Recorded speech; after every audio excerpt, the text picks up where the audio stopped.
What's up, Goth Gamer Nation? Today's video is brought to you by The Da Vinci Code. The Da Vinci Code. What, 'cause the real conspiracies are so fun? Didn't think so. God. Oh. God damn, stupid sons. Do people really just go to the bathroom to splash a little water on their face that often? Am I missing out on something? I don't know, clear skin? Jerk ass. I'll be right there. I didn't know you could just flip them. Oh, fuck! Maybe that's why you're not supposed to do that. Because that happens.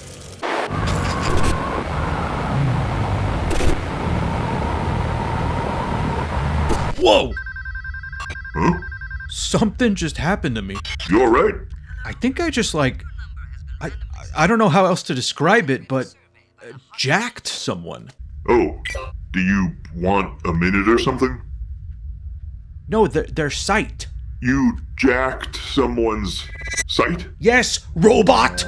I took their sight and jacked it. Oh, that sounds paranormal. Would you like me to perform a little scan? Yes, of course. Scan. Alright, let me just get my... Oh my god! What is it? Oh man, I can't believe this! Huh? What's happening to me? Is this bad?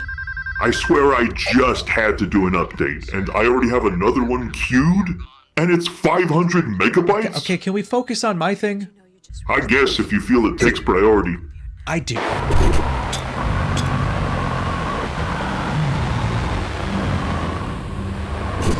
Wait. I think I can control it.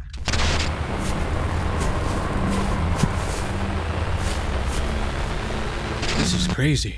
I wonder where or when this vision is from. Accelerated video processing. Why do I even need this? Hey, maybe I could accelerate this movie to the end, right? I know that's not how it works. Let's go.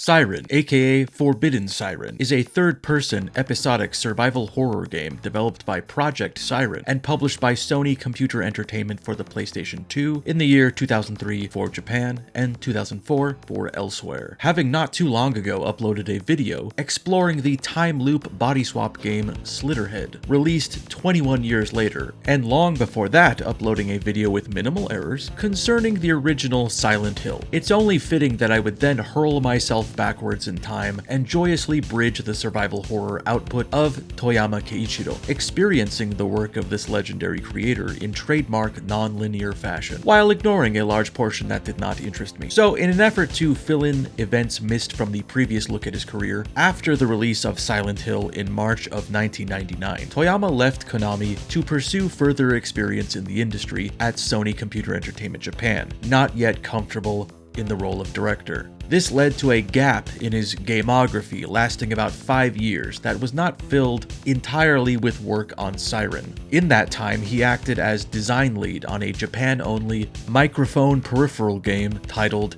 Yoaki no Mariko. The aim of this game was to use a microphone to provide voice acting for scenes animated by American animation studio Spumco of Ren and Stimpy fame, as well as other events and allegations. Excellent! Good!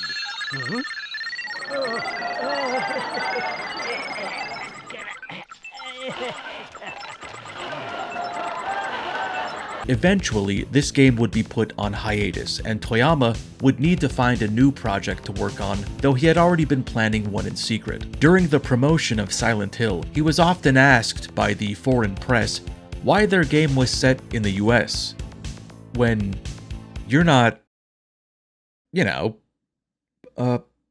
there, right now. And I imagine it was hard to riff an answer other than because Resident Evil did it. One of, if not the most significant, impactful, and devastating US events of the year 2001 was undoubtedly the rise of J-horror in the West. 1997's Cure and 1998's Ringu would find success and notoriety overseas, leading to distributors just launching anything from Japan this away, as Hollywood scrambled to remake them all with fellers what look like they're from around here. It was in the midst of this craze for horror films set in Japan that Toyama decided it was the right time to set a horror game in Japan. Now that setting it in Japan is pandering, why not? So in March of 2001, he approached producer Fujisawa Takafumi and presented a game that he had been planning in his own time that would become Siren, or more specifically, 4 pages of notes that didn't seem organized or fully realized, but in which Fujisawa saw something, and in Toyama's enthusiasm, compelling him to greenlight the project. Toyama has often said that he thought very little of the horror genre before he was assigned to making one of the most important and influential games within it. Oh, was that scary? Yeah. I guess I meant to do that. It may be his distinct appreciation for strangeness, nostalgia, and other unnameable emotions in place of common tropes, as well as a desire to innovate, not repeat himself, that resulted in a handful of unique and engaging titles. In a 2016 interview with Den Faminico, which also included Fatal Frame director Shibata Makoto, the two were asked about their definition of horror, and Toyama suggests that it may be the only thing that makes a work of horror is the author's understanding of what has worked as horror in the past. The author knows it's scary when you come up from splashing water on your face, and there's a scary thing in the mirror. So that's kind of the sort of thing I'd like to make. Maybe exactly that. Has that scared somebody before? Oh, must be that's a scary thing. This prompts Shibata to add, see, this is how he is. I do develop games with the intention of making a horror game. What Toyama is after is actually different, which is why people say they turn into such scary games. When I hear people saying this, I think Toyama is loved by horror, whereas I'm just somebody making horror-related content because I like it. Implying to me, I gotta put in the work to make something scary, and this guy's just pissing it out like nothing.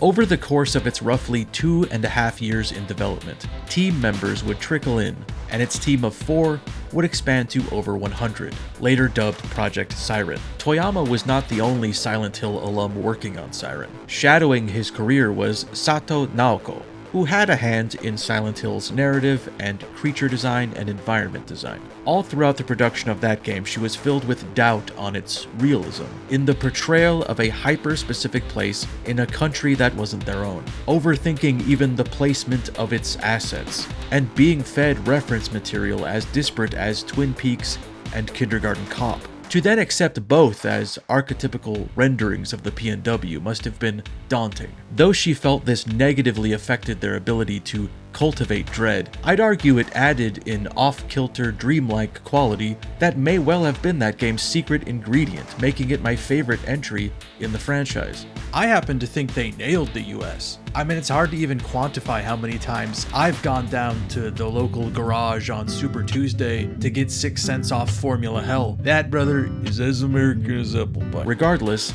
this instilled a desire to return to horror if it could be set in Japan. And after moving to Sony and briefly working on that stagnant voice acting game, the two would collaborate on planning Siren.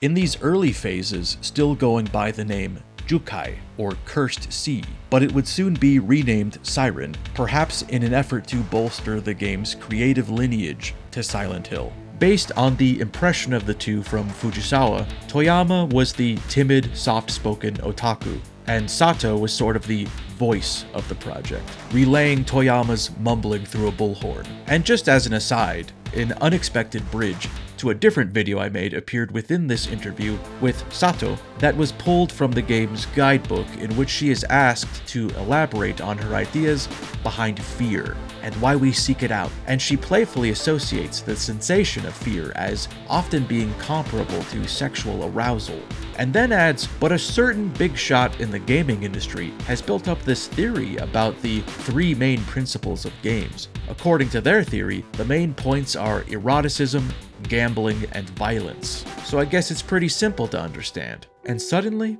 I felt as though I had found my grandmother's sewing box. A memento frozen in amber. A whole life lived and preserved in such a trivial thing.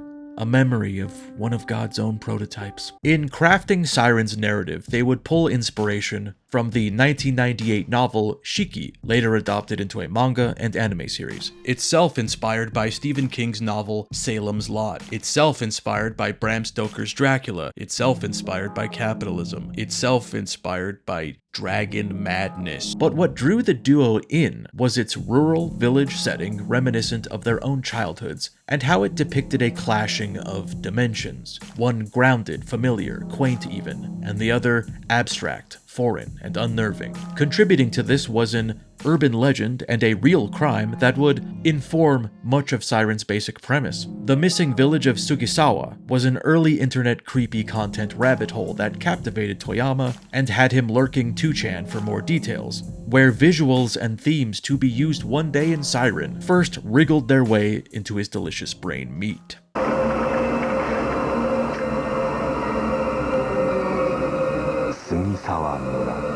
In brief, the collective fiction of Sugisawa purports, most of the time, that anywhere from the 1700s to 1930s, there existed a village with that name, until one night, an axe-wielding maniac arrived and successfully killed every inhabitant and then himself. The government, not knowing what to call a village if it ain't got no people in it, determined that it must not be a village and set about scrubbing it from all maps and records of the area. To this day, there is an enduring interest in this supposed place that nobody can really definitively visit, but that doesn't stop content creators claiming to do so regularly, which I started saying with a tone of ridicule, only to realize that summarizes a good 75% or so of my media intake. A similar but verifiably real event that often gets fused with this fiction is the 1938 Tsuyama Massacre, in which a terminally ill freak killed 30 villagers and then ate a big sandwich along with them. In 1983, a film titled Village of Doom would be released, which adapts these events while altering the perpetrator's motives slightly for the sake of,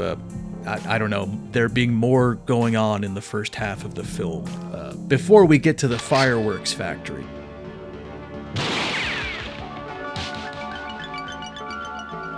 The combination of both concepts kick off Siren's narrative, but eerily enough, the year of Siren's release, the actor who plays the mass murderer in this film, Masato Furuoya, would eat a sandwich of his own, adding fuel to speculative fire concerning curses and hauntings. In an attempt to mimic the marketing of the Blair Witch Project and lead gamers down a similar rabbit hole Toyama had found himself in, a series of fake websites and news articles were spread online to foster intrigue about Hanyuda, the fictional village the game is set in, and the numerous ghost stories to be found within. This ethos dovetailed into the gameplay as well, as their intention was always for there to be something of a barrier to the single player. It was serving you up the experience of participating in message board discourse and learning about some fucked up thing that happened one time. This had a delayed effectiveness that would sow doubt in the whole endeavor. A promotional flash game serving as a prologue to the full game would also underline this experience, with a character learning about the haunted village through a message board and being drawn to see it for himself. The promotion of Siren wound up being a particular source of anxiety for Toyama. The Project Siren team, by all accounts, made the game they wanted to make, which turned out to be a highly experimental and difficult game that was near impossible to describe to someone who had to allocate money to market it. This place Toyama found himself in, on the verge of release, no, nearing completion, no, about to come, led to a legitimate fear that he fucked up, and that gaming history would remember him as a one-hit wonder. In either a fortunate twist of fate or clever tactical move, the TV spot they had been running was pulled from networks after they had received complaints of it scaring children. Siren. Calculated or not, it was an adrenaline shot to the chest after the game's muted reception with critics and the ghouls of 2chan, which was the real audience Toyama was trying to appease. The studio started getting calls for comment and interviews again, throwing Siren back into magazines and news sites. Ultimately, Siren was met with average to positive reviews from critics, with a few notable exceptions. GamePro's June issue would name the game Editor's Choice, and their review would applaud its tense gameplay rife with unique mechanics, technological innovations, and foreboding atmosphere, writing, "Toyama, finger firmly planted on the pulse of American zombie flicks and macabre Japanese folklore, has extracted the elements that make horror work, married them with a multi-character driven anti-sequential plot, and introduced innovative features that effectively subvert the genre, if not redefine how games are played as a whole. Believe the hype." Conversely, one of the harsher reviews came from Game Informer, who mentioned a lot of the same things as GamePro, but with an inverted sentiment, finding its experimental mechanics to be a problematic distraction, its moment-to-moment gameplay lacking adequate feedback or information to guide you, and the non-linear storytelling difficult to follow. Concluding with, "I really wanted to like Siren, but in the end, I just didn't have much fun or felt like the innovative parts of the game were used to their advantage. It has good ideas, and I'm glad to see experimentation in survival horror, but this should be chalked up as a failed test in the genre." Just as Game Informer said many of the same things as GamePro, but with a frowny face, I find myself repeating Game Informer's words, but with a sort of wistful smile, as that isolated quote is about the best sales pitch for a game to these ears. "I love a big swing and a miss, or a swing and a hit, but the ball like veers way off course and gives a child a concussion." I don't know baseball, so I'm unfamiliar with the term for such an event or its value in points. The impression I've always had of Siren as a game from the survival horror pantheon is the one that is most respected from a distance. Of course, it's important and has every right to be there. I mean, fucking look at it. But also, I just don't know if I have any interest in playing it. Seems weird, seems like it should be a Silent Hill, but ain't. That was me for a portion of my life. I just watched someone else struggle through it and stole that valor as my own. And say, yeah, I played it, it's pretty cool, interesting game, interesting ideas. But I didn't really know. I never woke up to the sound of my own screams in Hell's Jungle. The letter from Janie more and more faded each time I read it. Her words, and their connection to my humanity, washed away by an unending rain, sinking into the stink and the blood beneath my feet.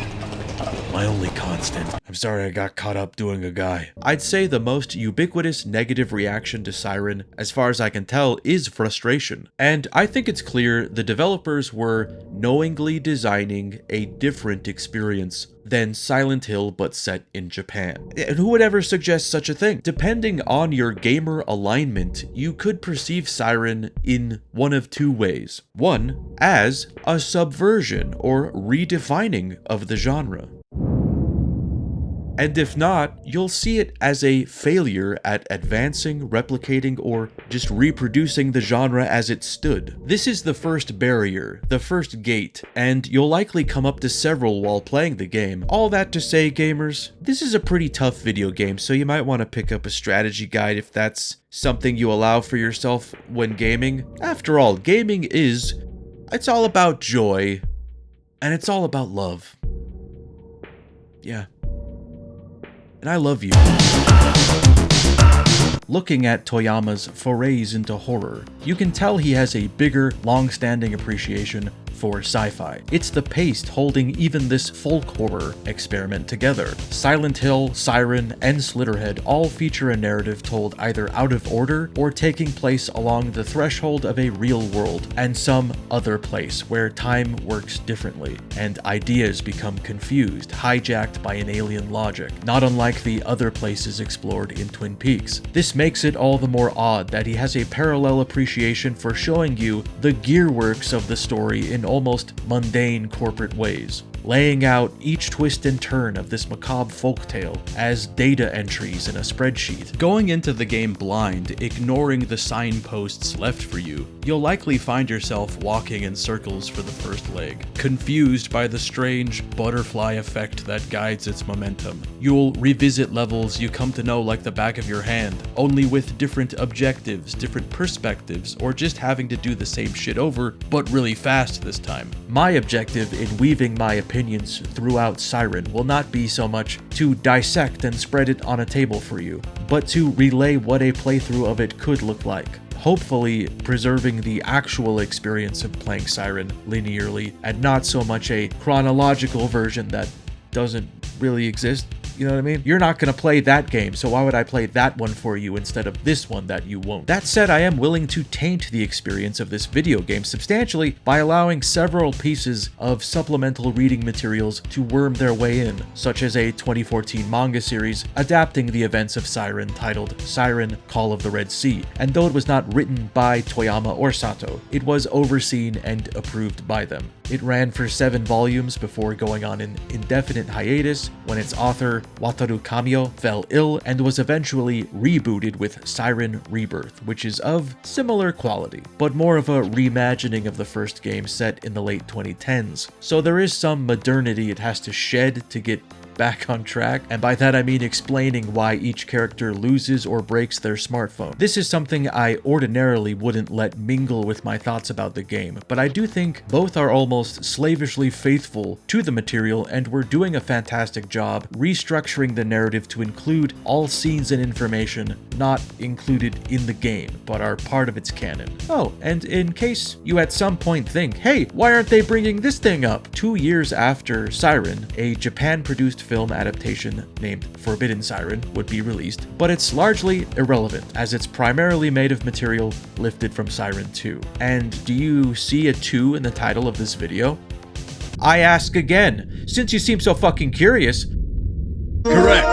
There is in fact a 2 in the title. You've passed the Is There a 2 in the Title test, and may proceed with the video. You may have also noticed that every appropriate word in the title is properly capitalized as a title, and that's because I respect you. I'm gonna treat you like an adult until you fail me. If there's one thing I can't stand, it's an uncapitalized title.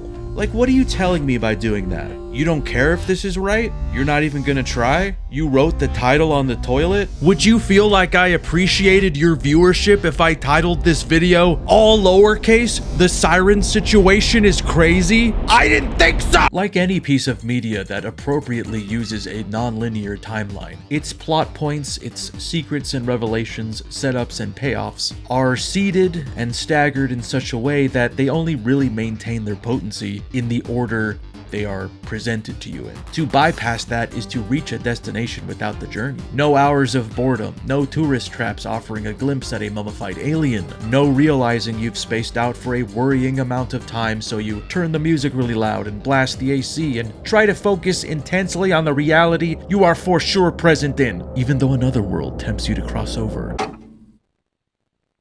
Suda Kiyoya, to correct the capitulation to Western name order, the first of 10 playable characters, was browsing a message board before being swept away by a creepy story about a mass killing in a small village without a name. The so-called Massacre of 33. It's like the Bite of 83, only 32 more times. While on a break from school, he sees the chance to really impress the boys on the board, so he makes an account and proclaims that he is going to take a train that stops near the supposed place of this ghost village that once was but is no more, and then bike the rest of the way. Upon pressing new game, he has just entered the surrounding area of a village named Hanyuda and abandoned his bicycle due to a flat tire. Making his way into a dense fog on foot, he eventually spies a young girl with dark hair violently bashing something with a rock before he is spotted by her dog, causing them both to flee.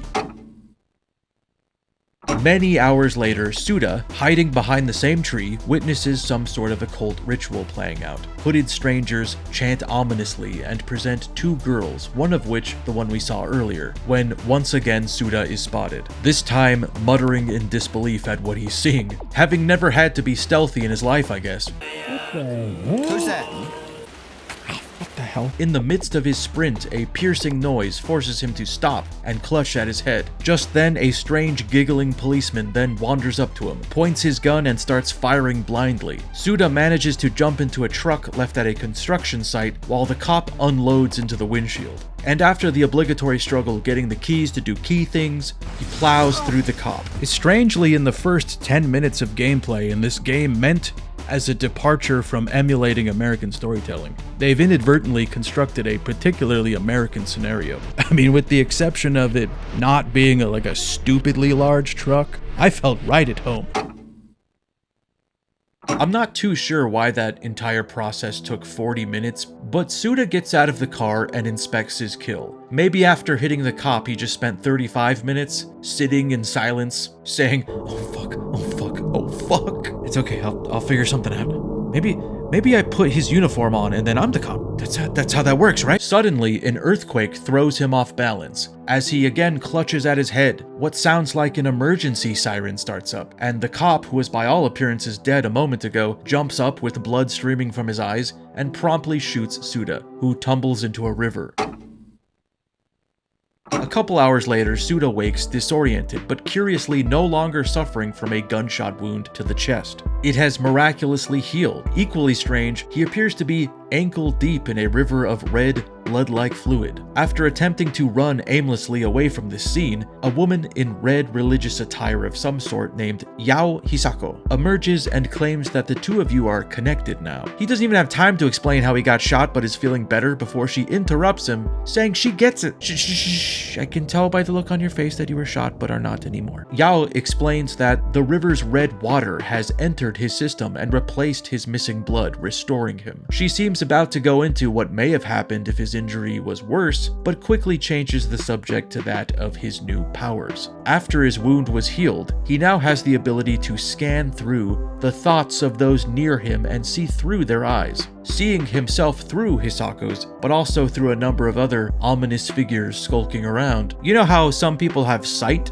Well, this guy can jack it. They're calling it sight jacking. The jacking of one's sight. She helps guide Suda through a group of these once human creatures, serving as a very basic tutorial of the game's core systems. Further tidbits of lore and character insight can be found in the form of archive items, literally just ephemera thrown around levels that are not necessarily placed solely in the main traffic areas. These too were implemented with multiple playthroughs and extensive exploration in mind, so if one were following a guide to collect them, they tend to wind up in hugely out-of-the-way places, unhelpful in accomplishing the main goal. But these actually do add a lot of definitive context and structure to the game, seeing as it keeps dialogue to a minimum, a decision they made almost entirely for economic reasons. Voice files take up space, and when you take into account that the muffled and warped versions of those same lines, if you hear them through sight jacking, are separate files,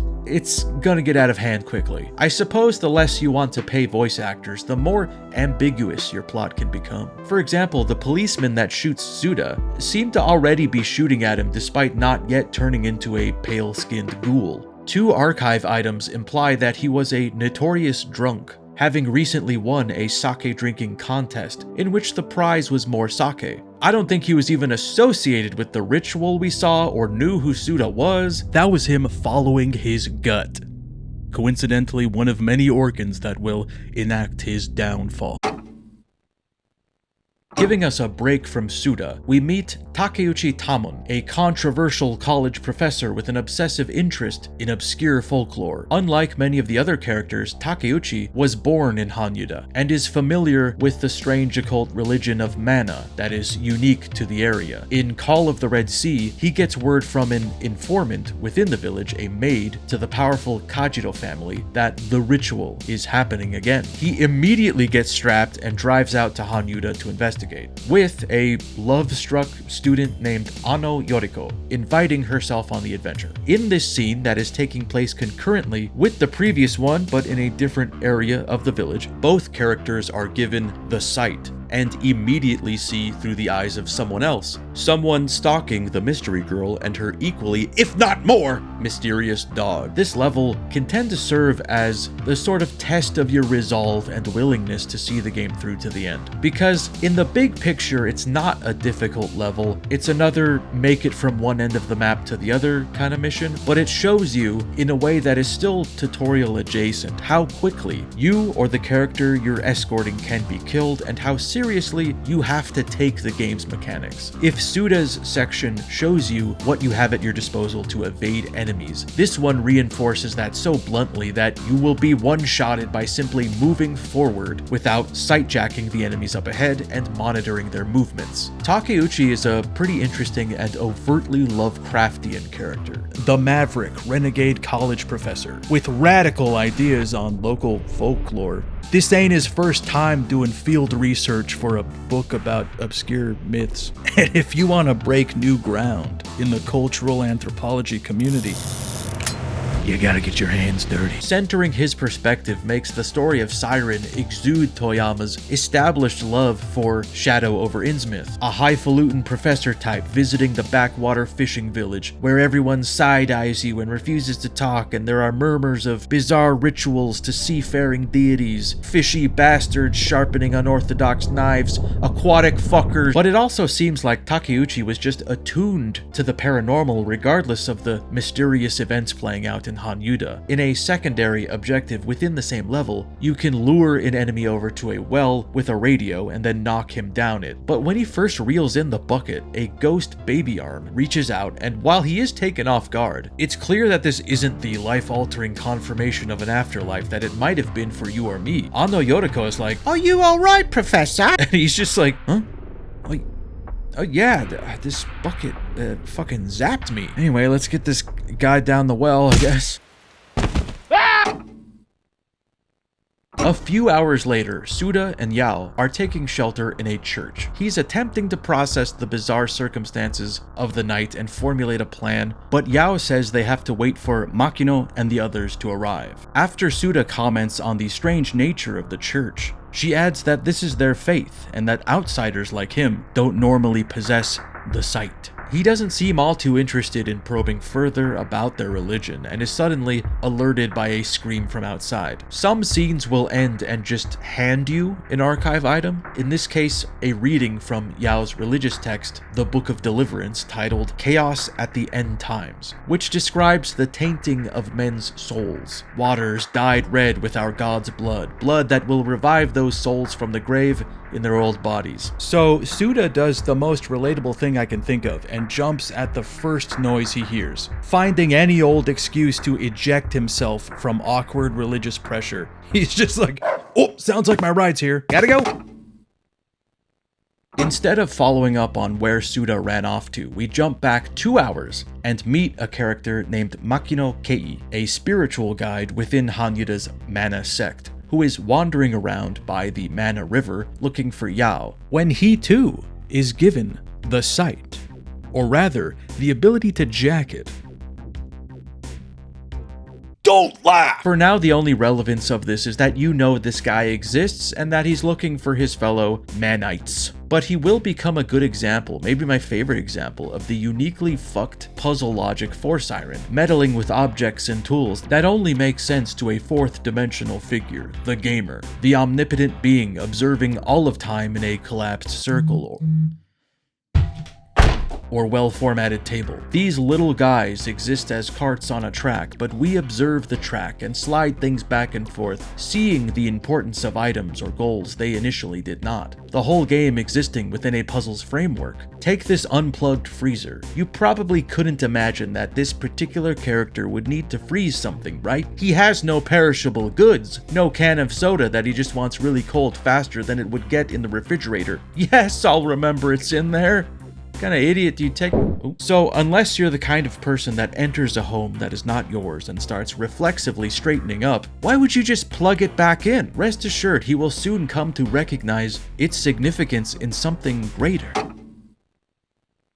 2 hours from now, and 15 minutes from Suda running out of the church, he finally catches up with the source of the scream, and it was Kajiro Miyako, the girl from the game's opening, sobbing over the dead body of her dog. Ordinarily, this would be far more upsetting to me, but it's softened a bit by the unfortunate reality that I've had not but 3 seconds to really get to know this dog. Chronologically, I've arrived in town, saw what was maybe a dog. I don't know, it ran off. Then it's on the floor, no longer saying bark, bark, bark, nor indeed woof, woof, woof. Is it sad? Yes, but you you gotta give me a little more context. And trust me, I want to cry. To be reminded I'm capable of such emotion? Yes. But I had to look it up on a wiki, and I guess the dog's name was Cherub, which would have been enough. I would have cried for that. I would have cried for Cherub. You gotta tell me the dog's name first. You can't start with killing it. The victim gets all fuzzy. You can't feel the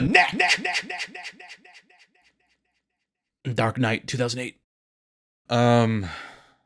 Sorry, I lost my place. Anyway, though clearly in distress, Suda drags her away from the dog and heads back towards the church. Miyako is not a playable character, but still inventively integrated into both gameplay and plot. She's something of an outcast in Hanyuda, in part because of her mysterious role within the religion, and in part because she was born blind. Blind, but gifted with the power of the sight well before anyone else. Her dog was quite literally a seeing eye dog. She was literally seeing through his eyes, which the gamer in me would have instinctively gamified further. Have you navigate tunnels or around fallen debris in Cherub POV, and then maybe some Dead to Rights style, tear out my enemies' throats gameplay. But sure, let's just have it die after one cutscene. That's cool too. In the midst of explaining her condition, a man named Jun appears from the fog and instructs Miyako that they still need her, calling her his sister and telling Suda that he'll soon take a trip to the other side, before Miyako whacks him with a stick and the two run off. Interestingly, the archive item that unlocks after this scene is a Kajito family registry, which reveals that Jun was adopted and Miyako is not even listed on it. Instead, his sister is recorded as Kajito Ayako. For the first several hours, there is going to be very minimal movement as far as direct black and white answers to your questions, and there are some things for which that never comes within the data on the disc. Something that is half confirmed but later contradicted is that Jun killed Cherub. In the comic, he is literally shown holding the smoking gun, playing it off like he didn't just do that. Oh, hey Miyako, I was just hunting wild game when I... Oh, what a shame. See, this is why you gotta take the courses. I hope we track down all responsible parties and see them reprimanded for their infractions against local hunting laws. This is often the purpose the comics serve, in treating Siren like an anime. Scenes from the game that are just a guy making a smug face and saying, "Huh, so it is true. Be seeing you around, outsider." And then you wait 4 hours to find out that that guy was like the main villain's brother. In the comics, characters are just bleeding exposition and lore out of their eyes. Even while hopping from character to character, I am constantly up to speed, and even jumping the gun a bit. Instead of just being told that Suda will be taking a trip to the other world, after seeing his gunshot wound in Rebirth, he says, "I don't know what you're doing with Miyako, but we can't go having an outsider learning about the darkness of this village or of the Kajito family," before heading into an extended flashback to the preparation of the ritual well before today, before it is interrupted by Miyako's stick. I suppose it knows that it's likely its audience will be people who just watched somebody play Siren and wanted to understand it, but it just seems really silly to have, one of the main villains say to a character that knows nothing yet about the circumstances he's in. He's like, "Right, well, we can't let an outsider learn about the big secret. You remember, right, Miyako? About how our big secret was..." 10 minutes later, a lonely hunter named Shimura Akira senses something in the fog and slings a rifle over his shoulder. The only well-armed and survival-trained character in the game, and thus the most important. Not important enough to make the esteemed important character list in the manual, though. But what a treat! Finally, the power of a god in my hands. Smile, you mother... When sort of transcribing my gameplay here, I had planned to not refer to the game's enemies as Shibito, until one of the characters does. But it's only now when I could really use the word, and there are only so many variations of undead X or corpse person I could come up with. I realize I don't think any of the characters ever say Shibito out loud, and I had just been seeing it in the objective screens and in the guides, but a lot of the time the characters will just refer to them as though they are still the person they used to be. So from heretofore, I will be calling them the accepted nomenclature until such time that this term becomes outdated and repurposed as a pejorative.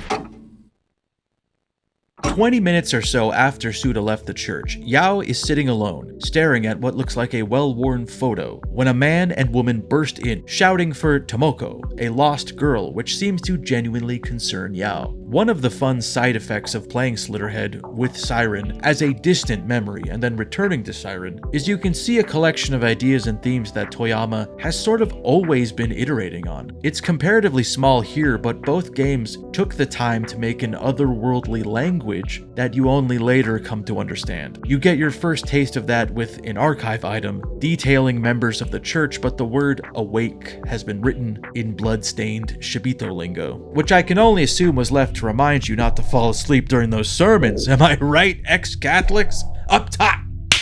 Ow! Oh, that hurt. Ah. I deserve this.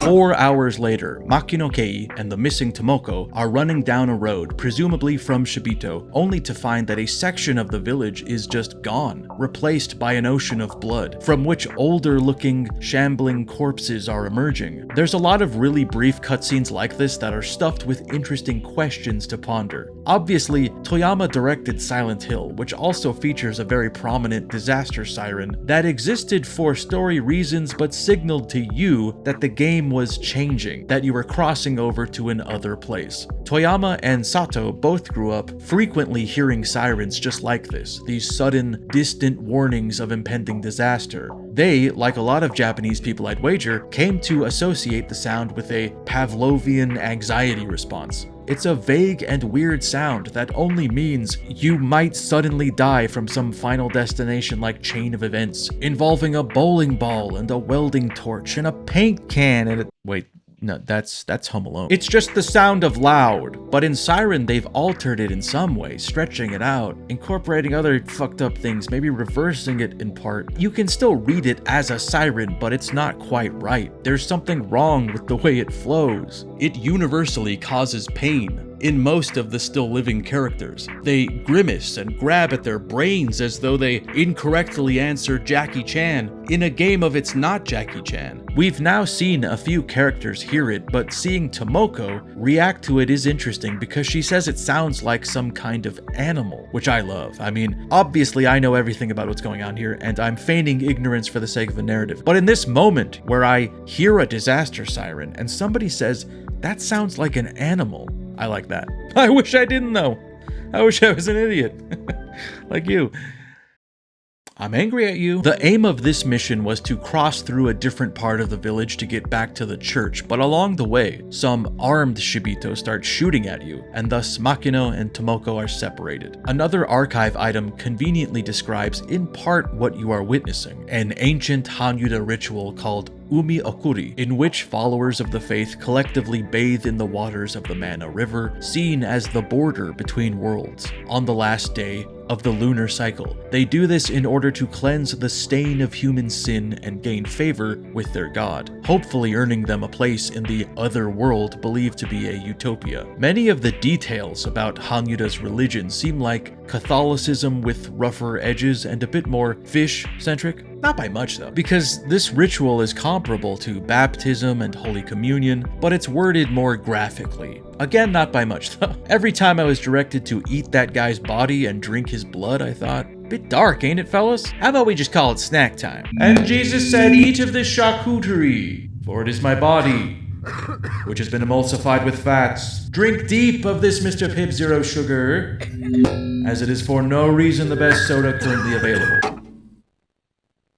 28 minutes later, shorthand for the opening scene of 28 Days Later, Takeuchi and Ano are resting at a shrine when they hear the siren-like sound that we can for now refer to as the siren. Ano starts freaking out, desperate to drink just a little water. Who cares what color it is or from what vessel it lay? Takeuchi stops her from drinking, asking if she's ever heard of Yomatsu Hegui, to which she responds, "So this is the underworld." And in case you were not familiar with Kamiumi, in which the gods of Japanese mythology are born, Ano's notes, in between doodles of her professor, describe this as a concept in which one eats something from the other side, or world of the dead. That person will be stuck there forever. If it wasn't clear, Hanyuda seems to be unstable. It's cycling through different points in time as well as some place I guess I would describe as an underworld of some kind. Though I prefer mine to have Kate Beckinsale in them, if you know what the fuck I am talking about.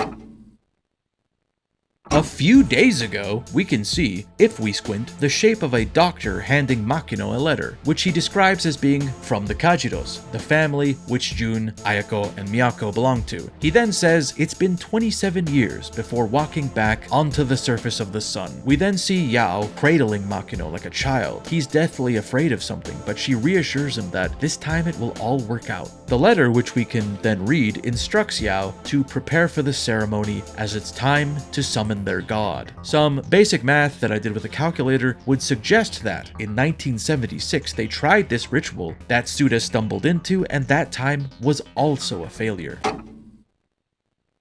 Returning to day 1 and 9 hours earlier, we again see the lab-coded character we just met, Miyata Shiro, who wakes up on the ground and stares into an open grave in disbelief, as if to say, wow, what a hole! No, that's Home Alone 2 now. The good news is that I can't unconsciously quote any of the subsequent Home Alone films. 30 minutes later, we meet a new character named Onda Risa, who seems to come to squatting in the road, completely disoriented by the rapidly shifting landscape. My headcanon, based on posture and state of distress, is that she was in the bathroom somewhere else in space and time and then looked up and suddenly was outside with a house that wasn't there before in front of her. What must be going through her head? Questions like, how did I get here? Did I get flushed? Did I fall in the toilet and I'm now in the world where the piss goes? An hour and 3 minutes later, we are back at the scene with Makino wandering around Arato looking for Yao. A name so dangerously close to something else that surely I'll slip up eventually. At this point, you still do not have control of the scene selector, so the fact that the game elected to make you play a level you've already played could understandably be confusing. You mean to tell me you did this on purpose? You're making me do this? And I gotta? Up until this point, the game has been suspiciously straightforward. And since most objectives are make it to the other end of the map alive, there doesn't appear to be a lot incentivizing you to linger and explore areas of the village before sprinting to the exit and thus the next cutscene. This is your first taste of the loop, returning to scenes you've already experienced with new objectives that will allow other levels in the sequence to change or progress further. Makino has to find Yao Hisako's veil, which we see her remove when she introduces herself to Suda. This serves as the new endpoint of the level. I instinctively want to describe this method of progression as unintuitive or pointlessly oblique, but in truth I think that impulse is coming from the recessive AVGN gene inside me. It's something that I am conflicted about, and should examine with a clear mind, and not a crazy one. You're getting a lot of help from sources that one could easily ignore. Rest assured, there are indefensible elements, things that I could never in a million years figure out. But there is a second set of footprints in the sand here, belonging to Toyama & Co. It's there for those with the sight to jacket. What is wrong with it? If you would like to experience the rest of this game on your own, feel free to skip to this time, where I will summarize my feelings on the plot in a roundabout way. That said, my recounting of Siren's plot will be stained with the sin of my own analysis, interpretation, and brand of gamer-brained musings, which does nothing to enhance the experience of what is actually a quite complex and thoughtful story. If you've decided to skip, I respect your decision and your aversion to spoilers, although due to the nature of the story's presentation, this spoiler break could have been placed anywhere to the same effect. This just seemed like the point I usually do it. Fittingly, I just felt this is where we are in the loop.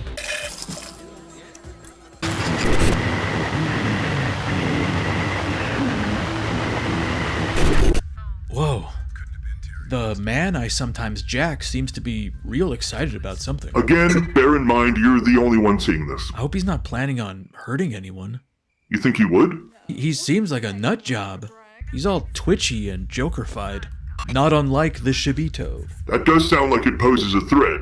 Should we contact the local paranormal investigators? What? So they can do what? Pretend to be cops and then shoot the ghost of my dog with lasers? You...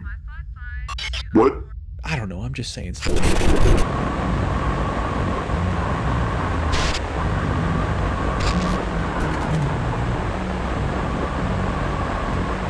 What's going on now? He found a radio?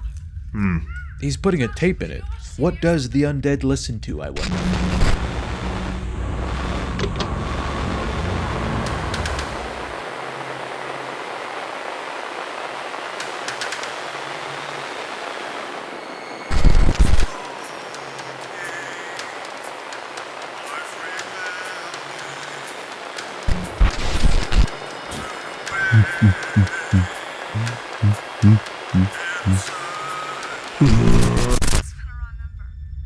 Well, as it turns out, I think someone is getting hurt.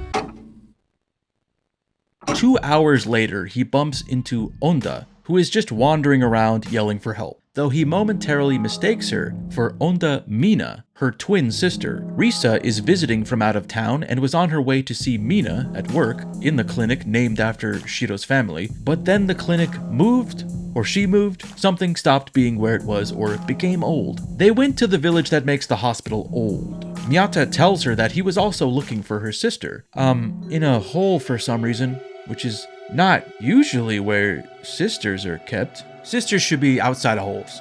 I've always said that. He clearly had no clue she was a twin. So they both head to wherever the Miyata clinic ended up, or always was.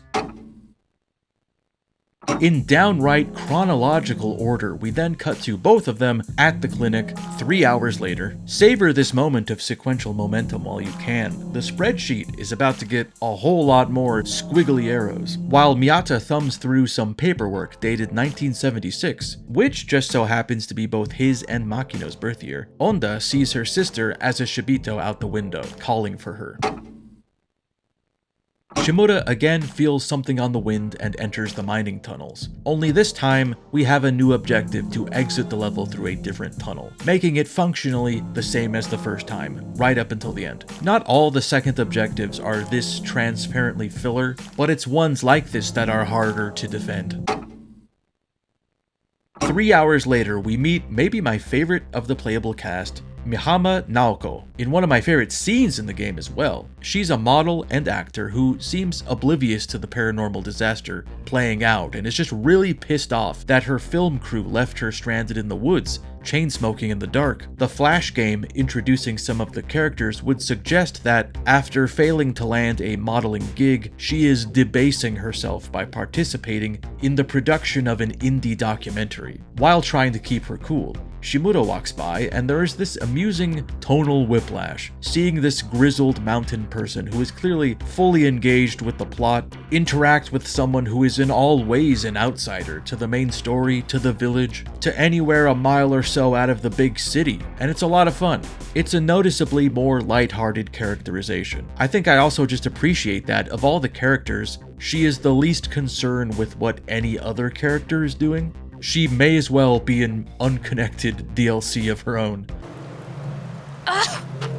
That's why I hate the countryside. Suda may be an outsider, but Mihama is an outsider that was only there to get paid and doesn't care about ancient rituals and familial curses. It's like the main cast trying to start or stop a catastrophe, some B-team characters that get mixed up on both sides, and then Mihama, just doing her own damn thing.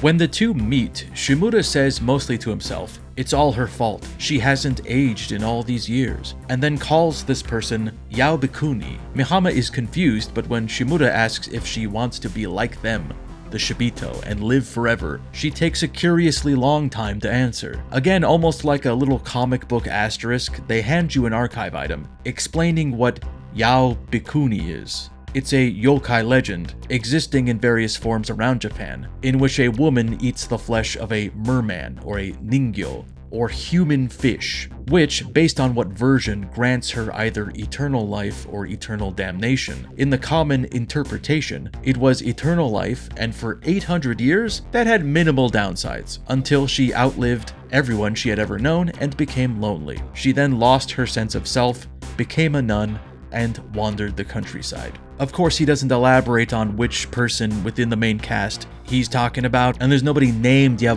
What the fuck? There's a recurring motif around eating something from another world that irreparably curses you. A theme very much present at most Wendy's locations, more so than giving you an annotated mana Bible that lays out their myriad beliefs and fables and hopefully hymnals. You gotta have music in your life. You're instead shown variations of myths with recurring elements, and like any religion, you pick and choose the ones that will sound cohesive enough to become tax exempt or grant you some power or status over others. The question is, where do these intersect with reality? Hanyuda is a remote village with a secretive religion devoted to a god whose myths all describe him as some sort of fish from the sky, overseen by an immortal nun, a union that is either simply a blessing to a devout family or a curse for the tasting of a forbidden fruit, though a fruit would hardly be on theme, so it's probably something more fishy, something like, well, there's no other way around it. Another legend dealing with the consumption of an otherworldly creature's flesh is brought up when the baby arm grabs Takeuchi. He finds some kind of idol of a fish hybrid strapped to a piece of wood, and it pertains to a story about a man saving a turtle caught in a net. The turtle, thankful and able to talk and cook food, invites the man over to his turtle home for dinner, only to be served fish with a human baby's face, which the man refused to eat, and he instead hid it inside a percolator. He did not rescue this fish baby, mind you. This wasn't a releasing back into the ocean situation. It was more like when you ball up something you don't want to eat into a napkin and later get a squishy surprise when you are searching for your keys. A more imaginative creator could find some dual meaning in the title Siren, as both a warning and a mythological merging of human and fish. But sirens are typically meant to lure in wayward sailors with not only a bewitching song, but the waist-up appearance of a lady. And let me tell you, I've seen the monster at the end of this story, and I would not. Sticking with the same character, but a whole ass 8. Hang on. But 8. Hang on. Though 8 hours later, she's been wandering in circles, passing the same landmarks, still holding out hope that her film crew is engaging in the easiest prank you could think of. Yeah, just dump someone in the woods with no means of survival. Takes like nothing. Very effective. I get how some could do it serially. After taking a bit of a tumble, she seems to develop the site through sheer brain damage. While navigating the same tunnels as Shimura, she finds a school bag and inside a musical triangle and a library card from Hanyuda Elementary, which I think is significant only because they bothered to give it a cutscene. The scene didn't end with Naoko saying, this doesn't help me at all. This is totally random. So this is what I'm deducing. After a long break, we finally return to Suda and Kajiro Miyako, an hour earlier from Mihama leaving the tunnels. They are hiding out in a house trying to get some rest. Suda unloads all his questions about what's going on with the siren noise, the village, the site, and her. She doesn't respond to any of them, but only assures him that she won't let them turn him into a Shibito. Despite their horrific circumstances, she feels some comfort around him, and even gives a little smile as they attempt to sleep. The smile you only smile when you like a boy whose presence you can only detect by how much you see yourself through their eyes, and maybe if you both stood by a mirror, you could witness a front three-quarter view of two teens sharing a tender moment. It is July 1976, and Takeuchi Taman is a child. He's sitting with his family, watching Groiza X. When their home is rocked by an earthquake, both parents hold on to him and are ultimately killed protecting him, leaving young Takeuchi to wander the rubble alone. A newspaper archive item describes a meteorological phenomenon called pillars of light that took place that night. Back in present adjacent day, and 2 hours after Suda's last scene, Takeuchi returns to Ano, who has seemingly just been staring at the red water and licking her lips the whole time. Something has happened in the interim to convince our guy that the Shibito are being controlled, and it's up to them to stop whoever is doing it. In the distance, they can hear them doing fucking something weird, so they get moving. Listen to them. The children of the night. What sweet... One Once again, we jump back in time to Takeuchi and Ano arriving in Hanyuda in order to satisfy a second objective. After reaching a fire watchtower within a narrow window of time, we hear what sounds like a little girl yelling over a loudspeaker for Mrs. Takato to hurry. The sound is coming from the school, which we can barely make out through the fog. Somewhere out there, another group of characters is experiencing their own desperate fight with the paranormal. This little girl and Mrs. Takato, worlds away seemingly, we may never learn what hardships they... It's moments like this that are sort of the payoff of the non-linear structure, these little hints of concurrent adventuring, seeing the events of one scene affecting another, noticing the points characters intersect or nearly do, just as Takeuchi was loading up his gun and insulting his student that he is alone in the woods with. Really, no normal way of looking at it. A school teacher named Takato Reiko hides in a classroom with a 10-year-old girl named Yamoda Harumi. Despite the growls of Shibito closing in on them, she assures the girl that the principal will save them. You know, it's funny, there are several articles and critic reviews of the era that somewhat jokingly, I think, compare the game to the film Pulp Fiction. As in, Silent Hill meets Pulp Fiction? On account of its non-linear storytelling, and I'd say even that is a stretch, because it's not like in Pulp Fiction, you know. Let's say Butch is shown returning to his apartment to find his gold watch. He hears some rustling around in the bathroom, but sneaks to the watch, acquires it, and exits. Mission accomplished. The scene then restarts with a title card reading Mission 2, Kill Vincent. And this time, thankfully, we saw a scene where the chef that cooked the breakfast Vincent and Jules ate earlier poisoned Vincent's meal. So we know he's gonna be on a patrol pattern where he repeatedly sets his gun down on the counter and then goes to the bathroom. We can time it by sight-jacking him and then sneak in, get the gun, shoot him, and then we don't even have to show Bush getting the watch again. It just says Mission 2 accomplished when he exits the apartment. So it's kind of different. In order to escape the school, Takato needs to pry some boards off a window, but doesn't have anything to get the job done. So she instructs Yamoda to hide while she explores the floor beneath them. This is completely an aside, but there is an action you have to take before this in order to fulfill the requirements for a later level, wherein you have to tell Yamoda to hide in a specific closet. In that closet, she'll find a handful of small candles. But the cutscene that tells you this happened successfully is so awkwardly short that I was convinced I had accidentally skipped it when I lowered my controller to watch the cutscene. It just fades out in the middle of Takato's reaction. Mrs. Takato, look at this. So I was like, fuck, I better reload it, but it drops an autosave once you enter the room. So wanting to capture footage for you, I replayed the level after I finished it, which I probably had to do again later for another reason, and I got to that cutscene again, and the same shit happened again. So I just buried my head in my hands, gave myself a moment to clear my thoughts, and I played through it again because eventually I'm gonna see that full cutscene and there's nothing you can do to stop me. Takato finds the sort of thing that would pry up a board downstairs and is on her way back to Yamoda when the loudspeaker squawks to life and we can hear the announcement that Takeuchi heard from across the village, which draws the attention of the Shibito and the principal that was meant to save them, already Shibito'd. It's not often the game gives an enemy his own intro and then instructs you to fight them, so expectations are high for an unforgiving, multi-phase boss battle.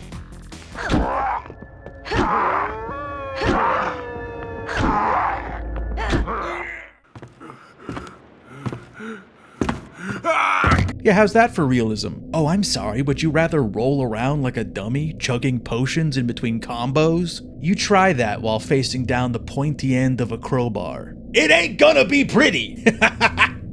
You're gonna go, oh,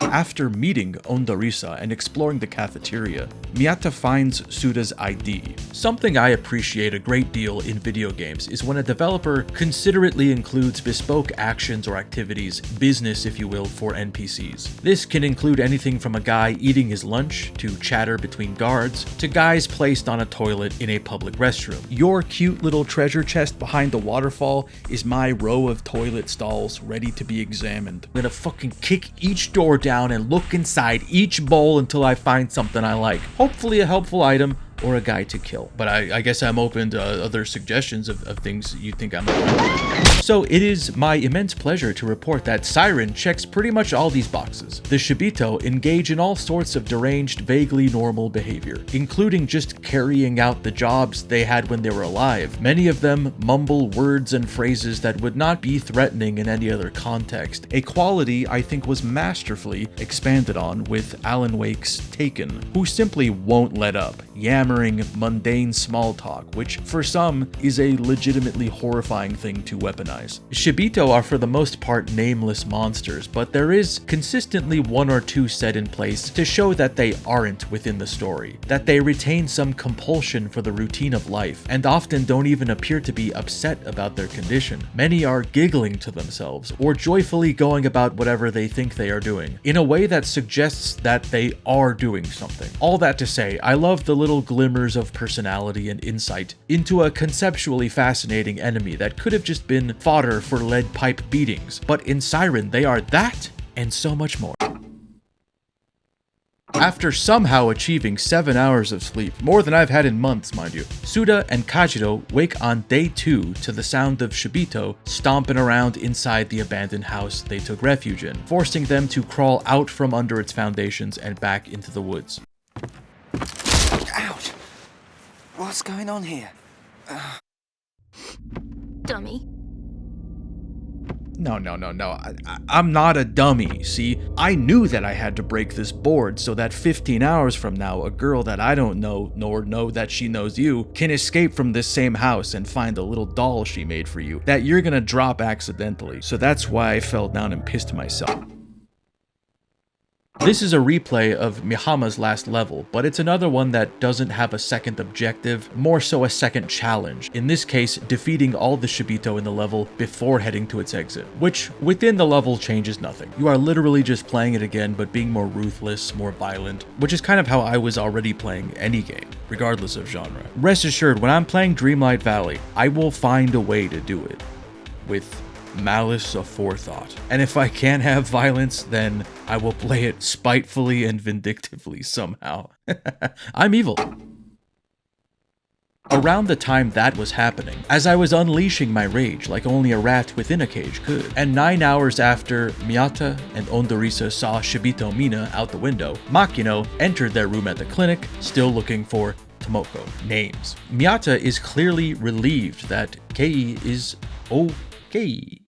Come on. Miyata isn't familiar with the girl, but Onda interjects to say just how much these two look alike, asking if they are twins as well, to which they give a look that says, now that's a story to be cobbled together in item descriptions and tie-in manga. It's here, at the more or less third way point through the game, that it relinquishes control of the stage selection screen and allows you to decide where to loop from here forward. And once you've unlocked a new scene, it will drag you there automatically. You're scanning through the events you've seen looking for little ways to enable other scenes. So even though you can pick and choose, the earliest scene that can progress the game is this loop of Takato's escape from the school is noteworthy not only because you have a second objective, but you also have to do everything required for the first objective, so it's a longer and more difficult level now, with some variables, like Harumi's hiding place. In either loop of this level, you could have come across a drawing that she made, pinned to a wall, that shows what appears to be Kajiro Miyako and her dog amidst a black void. An interesting bridge between two characters that you wouldn't think were connected. But then again, it seems everybody's got a little bit of that shin in them. Not that I have any frame of reference for school in mid-aughts Japan, but I feel like I drew less troubling things that my teachers would have refused to put on the walls, and then sent me to talk to someone with emotional archetype puppets for an hour, who will later convince my mom to secretly throw away my corn shirt. At the end of this one, before leaving through the window, we use a key that the principal drops in order to unlock an emergency door to the gymnasium, so later, Mihama, a character we don't know,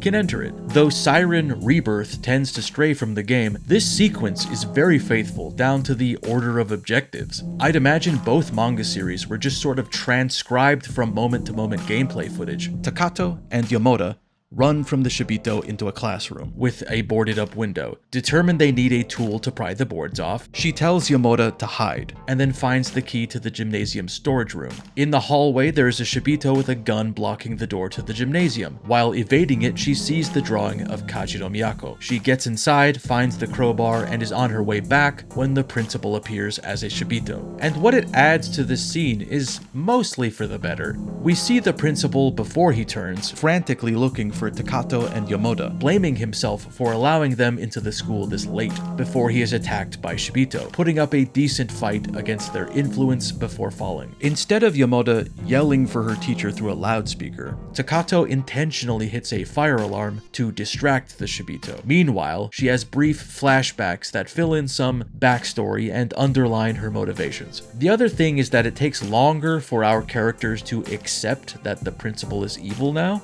and that they should run, culminating in a scene where he, as though fighting off a possession, going back to his old self for a few seconds, says, "You gotta run, I can't hold it much longer. The chaos within me, it's taking hold." And that I feel conflicted about, because I see that they are trying to better illustrate that the principal was just a sweet man that wanted to make a stargazing club even if only Yamada was interested in it. So I appreciate seeing them before they turn, but one of the bigger payoffs of this story features the same kind of idea, or the sentiment behind it at least, while making more sense with the established logic of how the Shibito work. I never got the impression it was a thing you could shake off by hitting yourself with a frying pan like a love-struck coyote. 20 hours after Takato unlocked that door, Mihama sneaks in only for it to close behind her, locking. Despite giving it her all, she is forced to find a way back out of the school. Also, in the intervening hours, a new type of Shibito that behaves like a spider has started fortifying the gymnasium with metal webbing of sorts. Of interest as she makes her way through the school is a flyer for the stargazing event that predicts a comet that passes by the Earth once every 333 years was visible about 24 hours ago, and the reveal that the headmaster has evolved into a Shibito brain, which must be defeated again so Mihama can make her escape. And I love how proud she is of herself in doing so. None of the other characters seem to celebrate the small wins. The night air, time off school, these are the best years of your life. Can you not appreciate that we're still in the game? None of the principal cast has succumbed to the Siren's influence. With a little luck, we'll all make it out of this thing alive. I'm just gonna Control F dies in this guide. Oh no. What the fuck? I spelled it wrong. Here we go. Oh!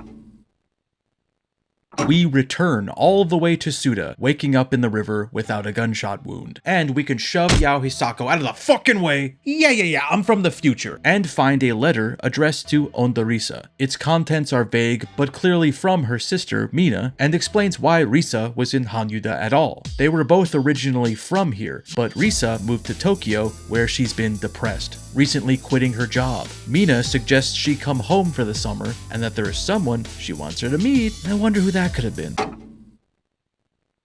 Much like the previous revisited level, this is a somewhat simple find a new thing in the same episode level. In this case, a nurse's shoe. It's actually kind of fascinating how methodically this story pieces together, while in part thanks to gameplay keeping you at arm's length from it. Remember, to slightly chronologize things, Shido woke up disoriented next to an open grave, and then ran around looking for Mina, a nurse working at his clinic, then found a nurse's shoe discarded in a bush. He then met her sister, which seemed to really throw him. He looks like he saw that ghost that he hadn't seen yet. That's a look that says twins and not Twins. That's one of them distinctly millennial stims. It cuts off like that in my head too. Twins. Twins. About 3 hours after Makino and Miyata meet up, Onda-Risa is exploring the Miyata clinic on her own when she's ambushed by her sister, who has now become a Shibito brain. The objective of this level is to find a way of warning the boys upstairs that the clinic is compromised, but a fun optional thing you can do is sight jack up to where they are, sitting across from each other talking, and listen to their conversation, which is really difficult to hear over the environmental sounds of the game and the interference of the jacking process. But if you really wanted to, you could attune your ears to it and hear a wealth of spoilers about the larger picture of Siren's plot.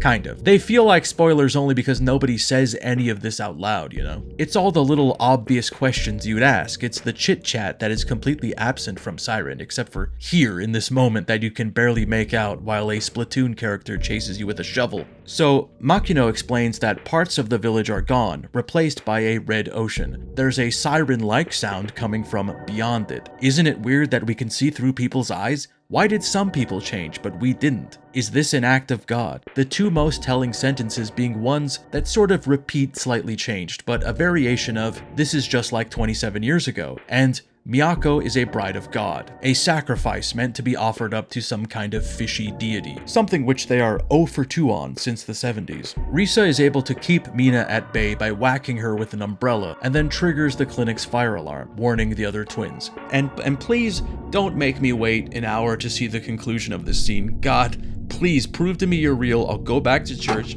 Yes!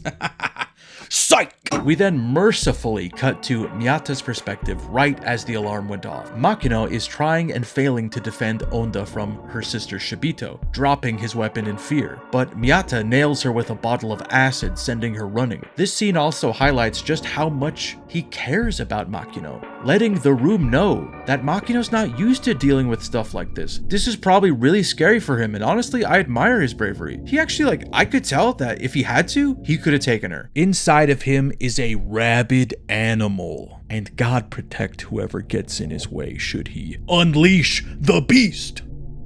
The beast within! The beast within the dark corners of his soul! He then ignores Onda pulling on his arm and just kinda, like an annoying cat, picks her up by the scruff and sets her aside to continue pursuing the Shibito.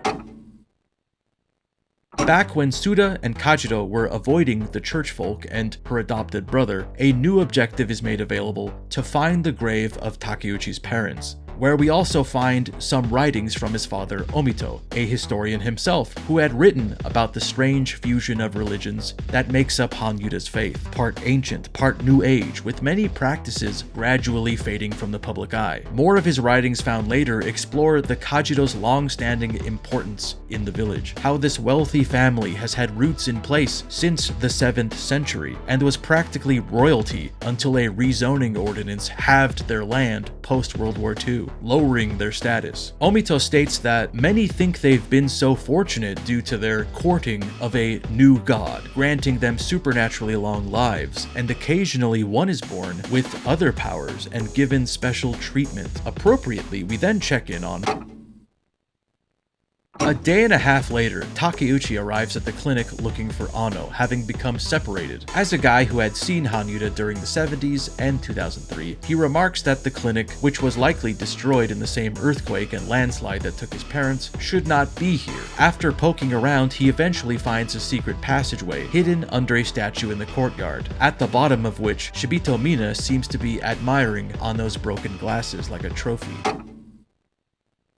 12 hours earlier, Makino is back in Arato and sees a bright pillar of light in the distance. This seems to terrify him, and he drops to his knees. His warranted fear is explained in a passage from the Book of Deliverance, in which a great serpent, which brings chaos and strife, will appear with a brilliant tail to cloud the heavens, calling to mind similar reports in the wake of the quake of 76. So it's either that is actively happening, or someone just opened the YouTube app without dark mode. Two fates equally undesirable. Siren's mythology is treated very uniquely, and I would struggle to find a parallel in any other game, certainly of the era, where it's clear that we are witnessing parts of what inspired certain myths and practices. There is a cycle of recurring events, portents, rituals, and rarely do these things have an accurate piece of writing or art representing them.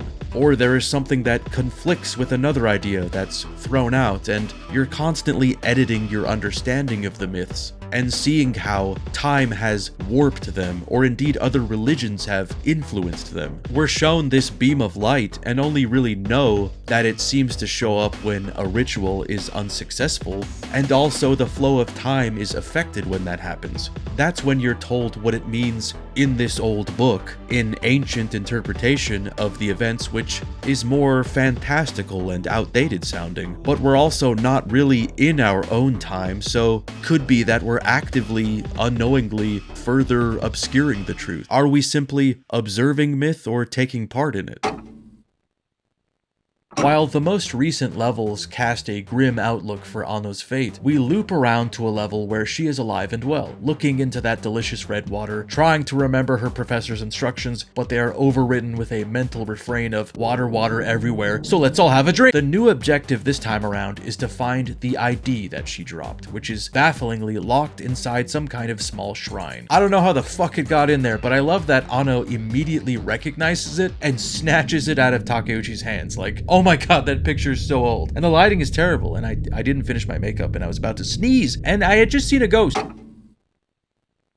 After a long absence, the old hunter Shimura returns, staring into an old photo and asking if they are the one that's been calling him. The wind yanks it out of his hands as Anno runs by, pursued by several Shibito. From atop a tower, he's able to aid in her escape, along the way picking up a diary written by an anonymous villager. Inside, a page written in 1966 speaks of a woman who has not yet been outed as a monster, despite watching over the village for decades without aging. When Shimura catches up with Anno, we get a more deranged moment from her and see that she is sort of unexpectedly just down for anything. With zero hesitation, when the two are pinned down by a sniper, she agrees to run ahead as a distraction and draw his fire so Shimura can get the shot, not intimidated by their enemies' slow-ass bullets.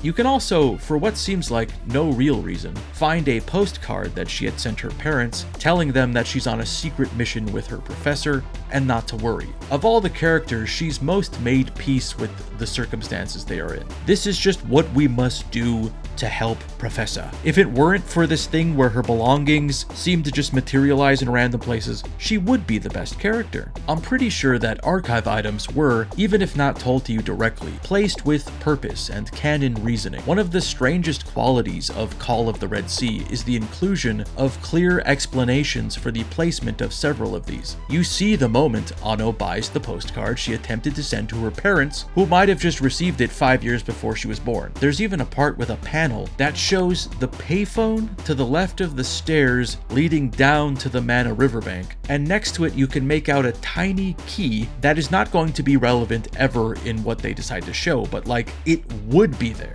It was there, so I guess why not show it? Must be that the inclusion of these things was more than just a gamified way of relaying more plot and was seen as a more literal thing that was happening to propel the story forward. It gets really into the fine grain of obsessive detail, such that surely nobody would be compelled to give them shit for continuity errors or inaccuracies, not knowing that pleasing gamers is a fruitless endeavor. In this brief return to the abandoned house that suddenly appeared in front of Ondorisa, this time around we can dig up a mana cross from the backyard that has been inscribed with the name Takeuchi, suggesting that this is perhaps both Takeuchi Tamen's childhood home, destroyed in the 1970s, and that his family were believers at some point, symbolically casting the idea away. Much more dramatic than my own conversion. I think I just watched the episode of The Simpsons where Homer refuses to go to church, and I was like, oh yeah.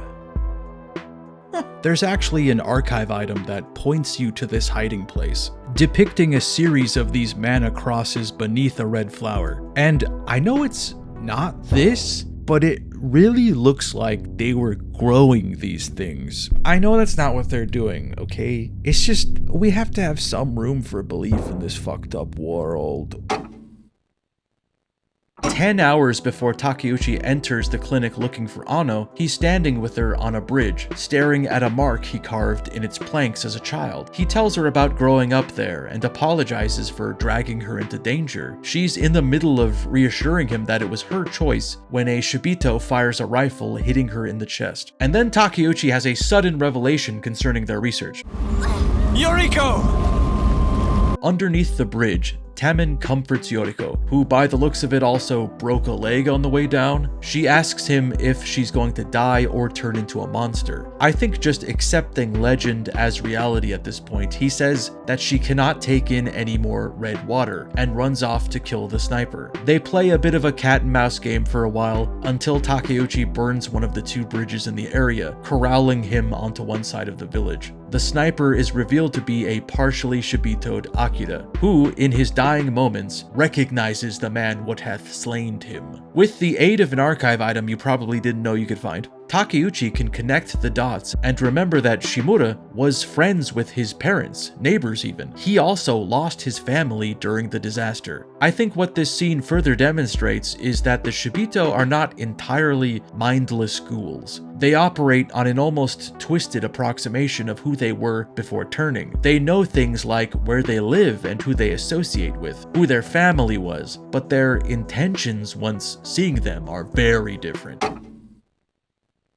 42 minutes later, Takeuchi has not returned and Ano is somehow able to climb to her feet and limp away, leaving her glasses behind before collapsing again. At the same time, an equally exhausted Suda happens by and also falls unconscious mere feet from her. Witnessing all this from above with trademark vacant gaze is Miyata. From the recesses of his mind, his dark passenger sees a potential science experiment in the making. I'm glad these two finally found their way to each other. These two non-sketchy characters from different camps. For a moment I was afraid they would limp past one another, like ships in the night, or like Fievel Mouskowitz and Tiger in the Utah desert, both thinking the other to be a mirage.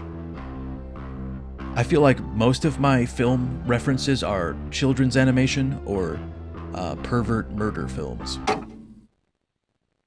In what very well may be the most frustrating second objective in the game, we return to Shimura, protecting the woman he will soon come to shoot anyway. Only this time you have to make it to the level's exit in less than 2 minutes. So if you haven't become completely demoralized by the game, then you are rewarded with that most rare of gifts, a scene in sequential order. But they pick this 70-year-old depressed man to start giving you live fire drills with mixed CQC, and he's just not built for it. As soon as the cutscene ends, you gotta fucking...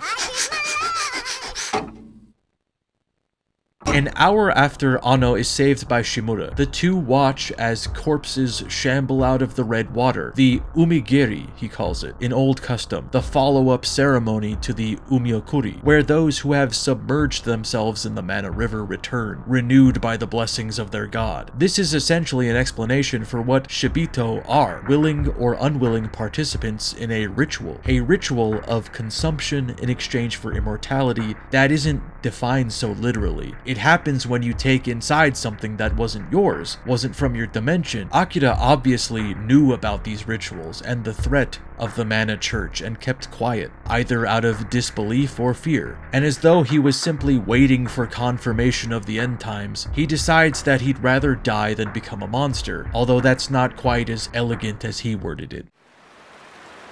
I'm going to get out of here.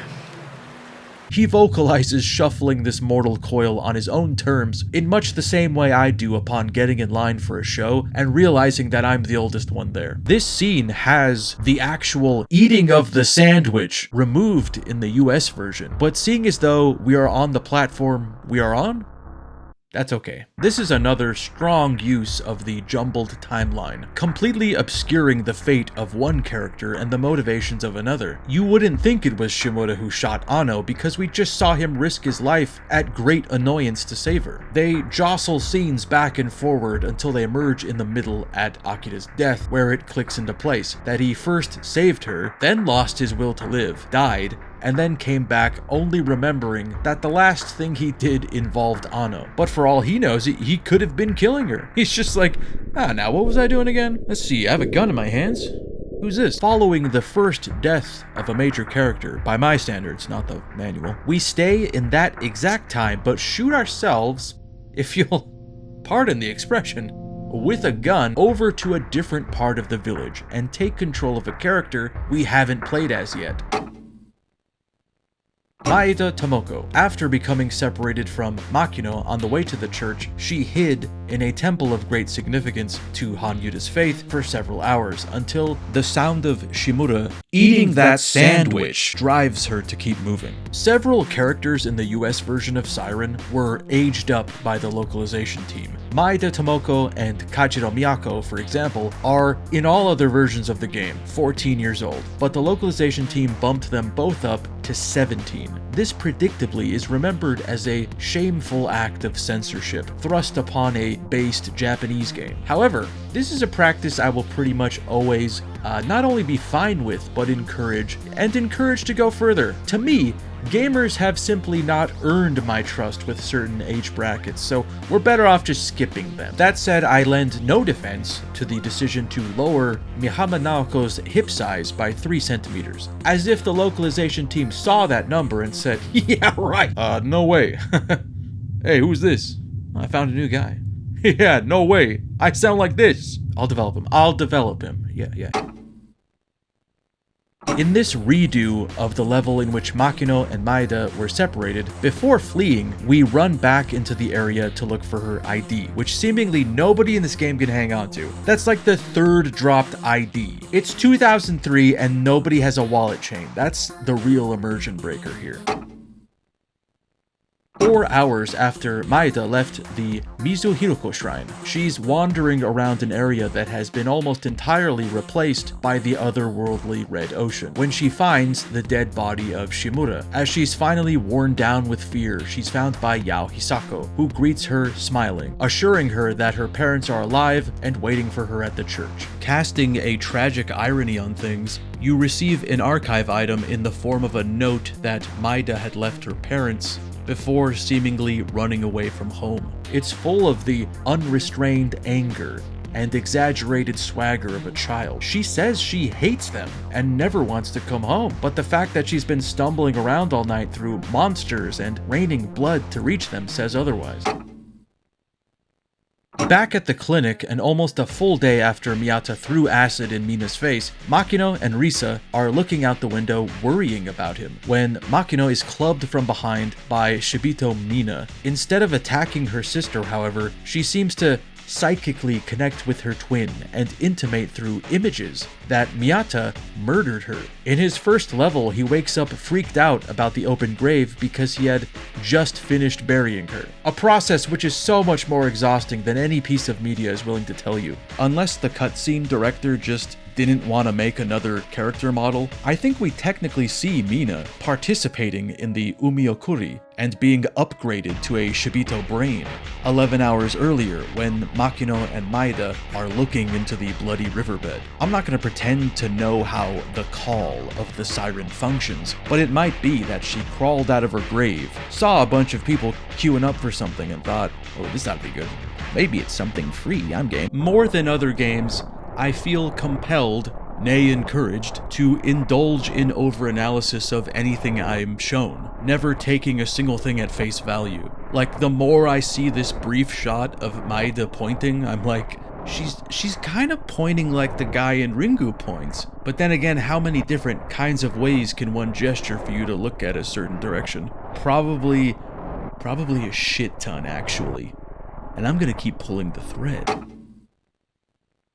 We haven't seen these two since they both escaped the school and evaded the principal, but a couple hours after that, both are hiding out in a shed near a rice field. Yamada tells Takato about Kajiro Miyako. She talks to her in her dreams, and in those dreams asks to be her sister, both being lonely in the village and sharing some kind of psychic link. When Takato presses for more information about Miyako, she says it's a secret and she's the only person she's ever told about her, making her promise not to tell her aunt. In a tender moment, Takato asks if, seeing as she has a secret sister, if she can be her mother. Before being interrupted by an approaching Shibito, she whispers the name Megumi. A magazine article elaborates that in 2001, a rogue wave hit a beach, ultimately killing 2 children. One of them, Takato's daughter, Megumi, who might have been saved were her mother not occupied saving other children. The fact that her surname doesn't match current day would also suggest that this event killed her marriage as well. There is something so heavy about this death because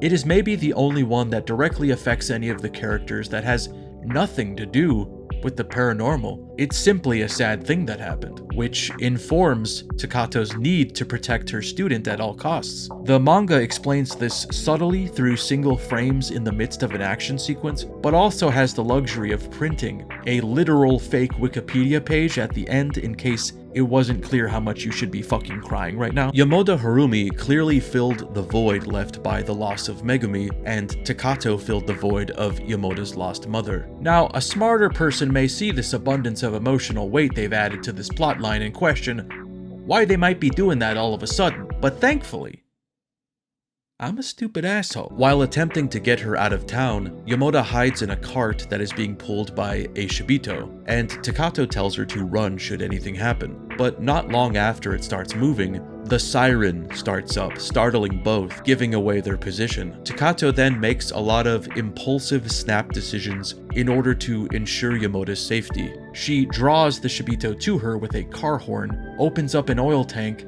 and ignites it when they get close, in some sense atoning for not saving her own daughter by giving her life to save her surrogate one. It's odd revisiting this level where Mina is pursuing Risa through the clinic with the knowledge that it's not just to kill her, but to warn her about Miyata, and then kill her. I mean, mechanically, she will kill you, but all the same, we whack the shit out of her in order to achieve a secondary objective of finding a wooden relief of two angels, one armed with a sword, the other with a shield. You'd think one of them would have picked magic.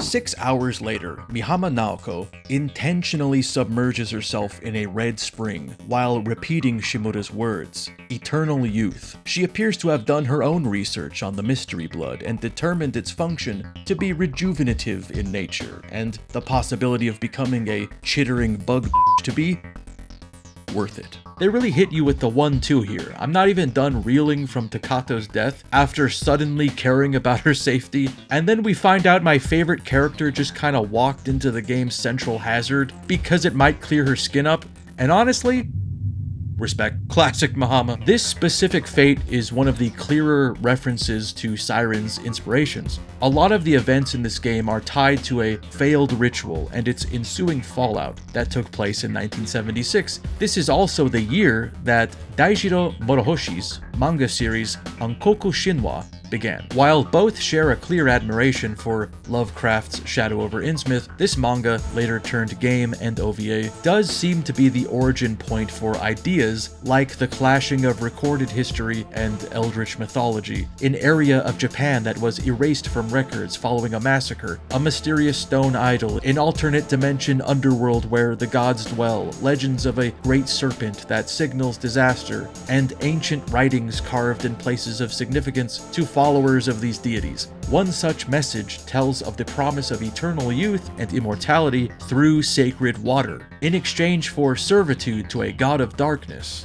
And from the moment a character named Mia reads this, the rest of the plot becomes background noise and she investigates further, finding a pool of water that looks sacred enough. Some more writing instructs the reader to get in the spring. She then looks back at the water as though it were free pizza. While she gets in, the other characters discuss how foolish it would be if someone took part in such a ritual, especially if water were involved. Mia has a good fraction of a minute to bask in her eternal glory, plan her next play to stick it to her clan leader, when all of a sudden that deviled egg from earlier makes its presence known. The other cast watches in horror as she emerges from the tomb as an unthinking, immortal, hungry ghost. You'd think the considerate thing to do would be to carve some fine print into that wall, or just end it with YMMV. To be fair, Siren really upped the stakes of this transformation. I mean, they just kinda shoo the thing she became away, and it runs into the bushes like a startled possum. Go and get!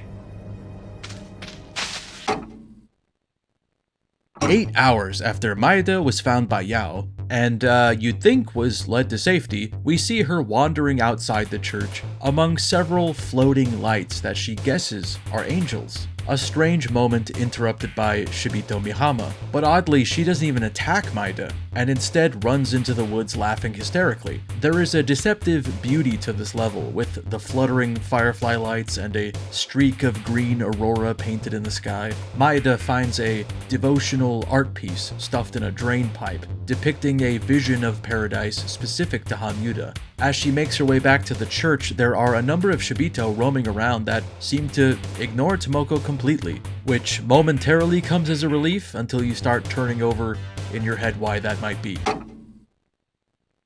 Maeda finally reaches the church and peers through a window, seeing her parents sleeping in a pew, waiting for word of their daughter. Her pounding wakes them up, but their excitement is immediately dispelled when they see blood streaming from their daughter's eyes, caught somewhere in the middle of the transformation to Shibito. Her father shouts at her to go away, and dejected as if sent to her room, she slowly leaves. It seems that even jogging around in the blood rain and wading through puddles of it for a full day eventually counts. Enough of it makes its way through your eyes, mouth, or skin that drop by drop, your humanity is replaced. One wonders where Suda stands on the human to Shibito spectrum, having been shot and then told by Yao that the red water replaced what was lost. I do think this is one of the more effective and inventive deaths in all of recorded video game history, and I love that it's heralded by beautiful and pleasant visuals, as well as a break from monsters chasing you, suggesting that to be a Shibito is to be next to godliness. Just a more disgusting shrimp-like god instead of a smiling white Jesus. They glimpse a paradise that the living can't see. There exists a Hieronymus Bosch garden beyond worlds, but if you don't make the cut, you're stuck as an immortal corpse, hell-bent on hurting anyone that was close to you in life out of frustration, madness, and FOMO. A short tie-in manga titled Demon's Voice, created by famed Japanese spooky man Junji Ito, acts as a parallel tie-in to Siren. It follows the crew of a fishing boat offshore, who see the ocean turn blood red and back, making them doubt their sanity. The crew then drags in what feels like the haul of the century, a boatload of massive tuna, only to find their net full of waterlogged corpses. But the crew doesn't see that, and continues to believe it's fish. It takes someone not affected by the siren to break them out of whatever illusion was in place. Then they all say, "Oh, gross, throw that back in," only to do the same shit again.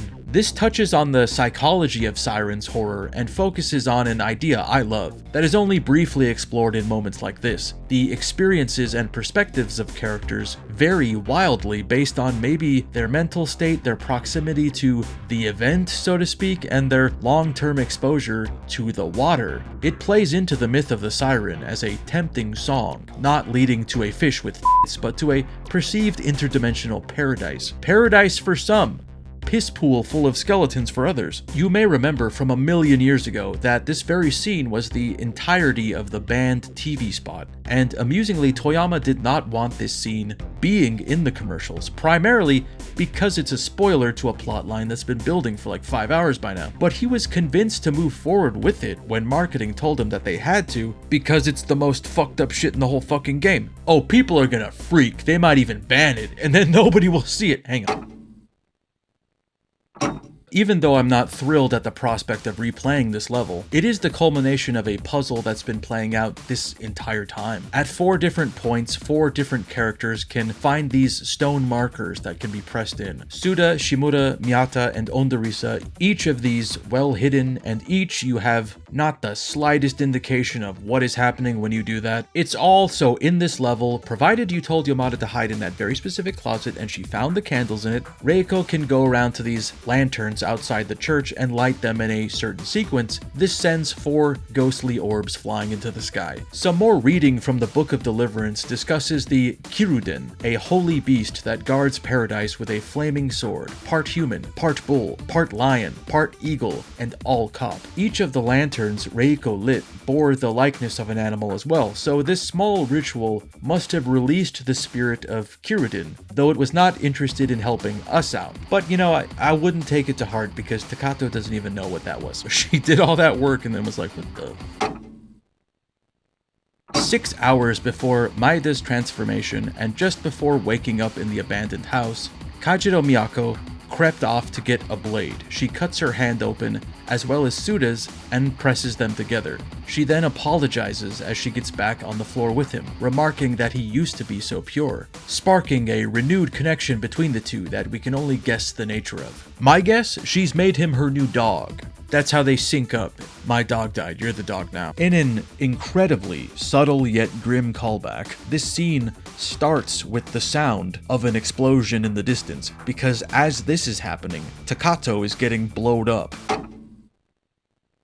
In this replay of the escape from the abandoned house, we can take a detour to lure Shibito out from hiding by cutting power to his shack and then knock him out, finding inside a sickle that Suda pensively strokes, his mind a storm as he contemplates its significance. What role does it essay in this little stage play we call life? Why has it made there? 20 minutes before performing some kind of blood pact with Suda, Miyako is outside arguing with her sister, Ayako. She wishes that it was only her who disappeared and not the village, angrily tossing the scythe next to Miyako's head. She makes a comment about Jun, the guy she hit with a stick earlier, their on-paper brother, but Ayako reminds her that they are engaged to be married. As the siren-like sound kicks up again, clearly not affecting the two, she says that Miyako is the sacrificial lamb, and that she should start acting like it before storming off. And there it is, the sickle that so enveloped us in its mystique, still just a useful agricultural tool. After fleeing from the flaming wreck that Takata created, Yomoda hides in a closet inside a house she thought was vacant, but wakes to find out it's inhabited by Maeda Tomoko and her parents, who have all become Shibito, their relationship restored by everyone becoming twitching freaks. I love this sequence because it's mechanically a lot of what you've been doing, but it's like the perfect utilization of it. You have 3 Shibito you need to track in order to sneak out of the closet and grab a key and then go upstairs and into a room and out a window, but each of them are carrying out these technically patrol patterns, but really routines of normal family activities, just weird. Out of muscle memory, the mother turns on the TV and laughs at it, even though it's just static, and then goes to the kitchen and starts chopping at nothing. The father goes from sitting on the toilet for a while to trying to light a cigarette in the den. Tomoko draws on the floor of the hallway, but there's no paper, so she's just scratching it and humming to herself. The horror of the Shibito is really effective when you can see who they were, and thus why it's so creepy that this thing that has their face is carrying on as them. Honestly, I feel like this is an important scene in the timeline of survival horror and sort of the centerpiece of the game, likely what will come to mind when I think of Siren. That and running into a wall like a dumbass and screaming "oh fuck you" a lot. After jumping from the second story, Yomoda makes for the exit, but before then is blocked by Takato, already a Shibito, who even in this form, unnerving as it is, still has a kind suggestion. Don't go off by yourself anymore. It's interesting because even though she's chasing Yamada, she's not gonna kill her. She just knows she has to be close to her. And again, yes, in gameplay she will kill you, but it's less a case of she doesn't kill you and more a case of she doesn't kill you. 2013, that reference would have killed. Would have killed. It would have been like saying the cake is a lie in 2007. But alas, one cannot control the flow of time. 5 hours after Ano and Suda collapse together, we see that Miyata has dragged them to the clinic and performed a blood transfusion, giving the former the latter's blood and saving her. He seems really out of it, saying he's not even really sure why he did it, offering the vague sentiment, "Your savior is awake now. You're on your own," before leaving the room. I assume there was some morally ambiguous reasoning behind him doing this. Maybe it was him dabbling in not being an evil doctor. Like he saved someone just to see if it still made him feel any sense of pride or accomplishment. But instead all he's thinking about is going to the roof and staring at the pavement. This fucking job, man. It gets to you. They all look like little ants from up here. Just oblivious to the horror. I envy them. Provided you picked up a library card as Mihama ages ago. Oh, would you look at that? I was right. That was an important thing that happened. I wrote myself being right.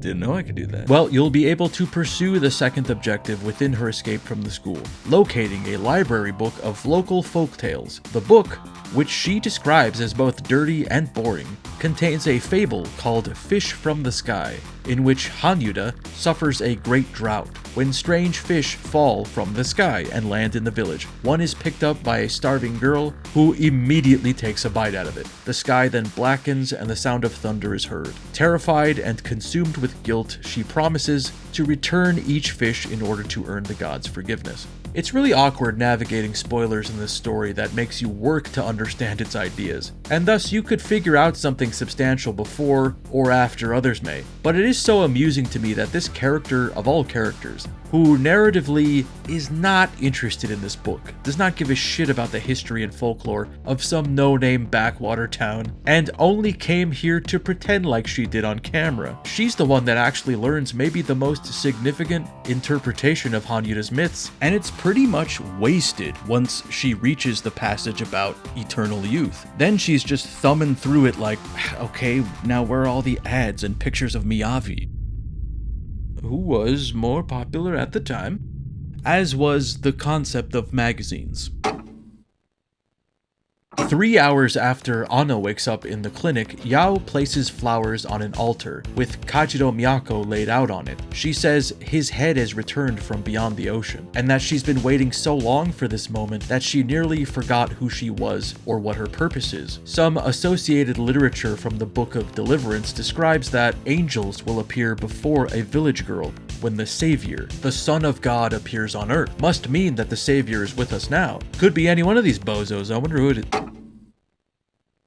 4 hours after Anno and Suda wake up in the clinic, they are standing outside in the rain looking at a massive structure that has suddenly appeared while they were unconscious, in a place it ought not be. They both feel as though something is calling them, beckoning them to enter it. Anno thinks it may be the professor, so they quickly head inside the weird nest of wooden boards and metal fencing that the Shibito have constructed. The elementary school from earlier showcased this impulse within the Shibito to disassemble existing structures and transform others into dark, squalid, roach-infested nests. They are gamers at heart. Well, Twitch streamers at any rate. That doubles as a handy roadblock for the devs. There are only so many doors you could have locked, jammed, or barred from the other side until a player's immersion starts breaking, so I appreciate that they wrote in a reason to say, look, none of this shit's opening up, alright? So just think of something else.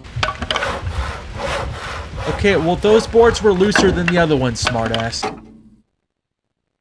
Wait, what the fuck? You mean to tell me Shimura is back in the game? I knew a measly sandwich to the mouth wasn't enough to take my boy down. Ooh. He is not looking too hot. The good news is that he seems to see the irony in his transformation to monster after dying in order to avoid becoming a monster. It's kind of funny. It's sort of a had to be there thing.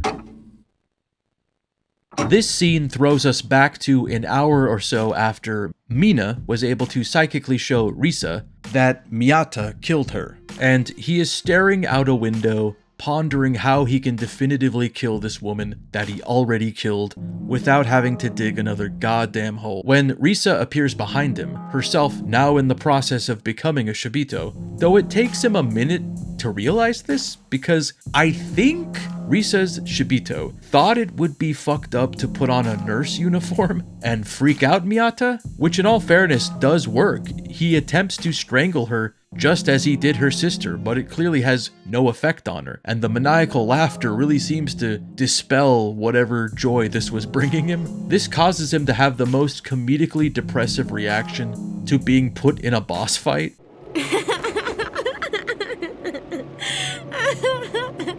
Just leave me alone. Like, honestly, I feel that, man. As if things weren't bad enough. With this scene, Toyama sort of completes a pattern of 3 horror games in which a woman named Lisa, give or take a letter, dressed as a nurse, undergoes some kind of terrible transformation. It's a concept so specific and so intentional that surely it must come from a real place within him. A nurse hurt this man. Though the idea he's perpetuated also appears in the 1981 horror film Dead and Buried, which opens with a blonde woman seducing a man that is then set on fire, but survives mouthwashing style, and she's later shown disguised as a nurse in order to finish what was started. The character is billed only as Girl on Beach, but the actress is Lisa Blount. Beyond that, it's a small American town with tons of fog and atmosphere, and a population of reanimated corpses brought to life through a Lovecraftian mix of science and witchcraft, all pretending not to be corpses. While navigating the clinic and fighting both Mina and Risa several times, Miyata finds a coffin, which he pries open, revealing a wrapped body with a wooden stake in it, which he removes, causing the body to wriggle back to life, discovering a new means of defeating Shibito by sheer force of morbid curiosity. Oh, I wonder why this stake is in here. And then he points a finger from its tip to the reanimated body back and forth. You put the... So simple. So simple!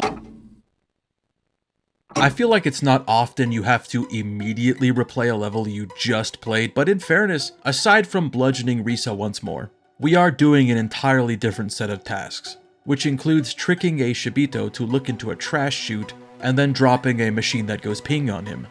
With him out of the way, Miyata is able to find the hidden passageway that Takeuchi will find 17 hours from now. Inside is a dehydrated and restrained woman holding some kind of pair of twin clay figurines. She lifts her crusty arm, offering it to Shiro. The archive describes it as the Urien, a ritualistic offering to ensure success in battle that is thousands of years old. These back-to-back episodes feature hints of two characters that are of load-bearing, vital importance to the story of Hanyuda, but that you could make it to the end of the game more than once even, never really knowing their name or significance. In order to extend a hand to gamers like me, drawing in the inky blackness of Siren's lore, 5 short stories written by Naoko Sato, titled Strange Tales of Hanyuda, would be made available in the game's official guidebook that was sold separately. These address a number of things that I'm not certain you could figure out with solely the information in the video game, because, well, I didn't, and I'm the only person I talked to. So it's kind of a limited data set, sure. Well, it's a good thing that I have a guide right here. Oh, that's funny. I'm laughing. It's funny to me that I don't see these short stories in this official guidebook. Why is that, I ask for you? Because it's actually only available in the official Japan-only analysis book titled Siren Maniacs, which also features, among other things, a timeline annotated by Toyama and Sato. Must be nice to not know struggle. The struggle of dropping the price of another goddamn video game. Was this?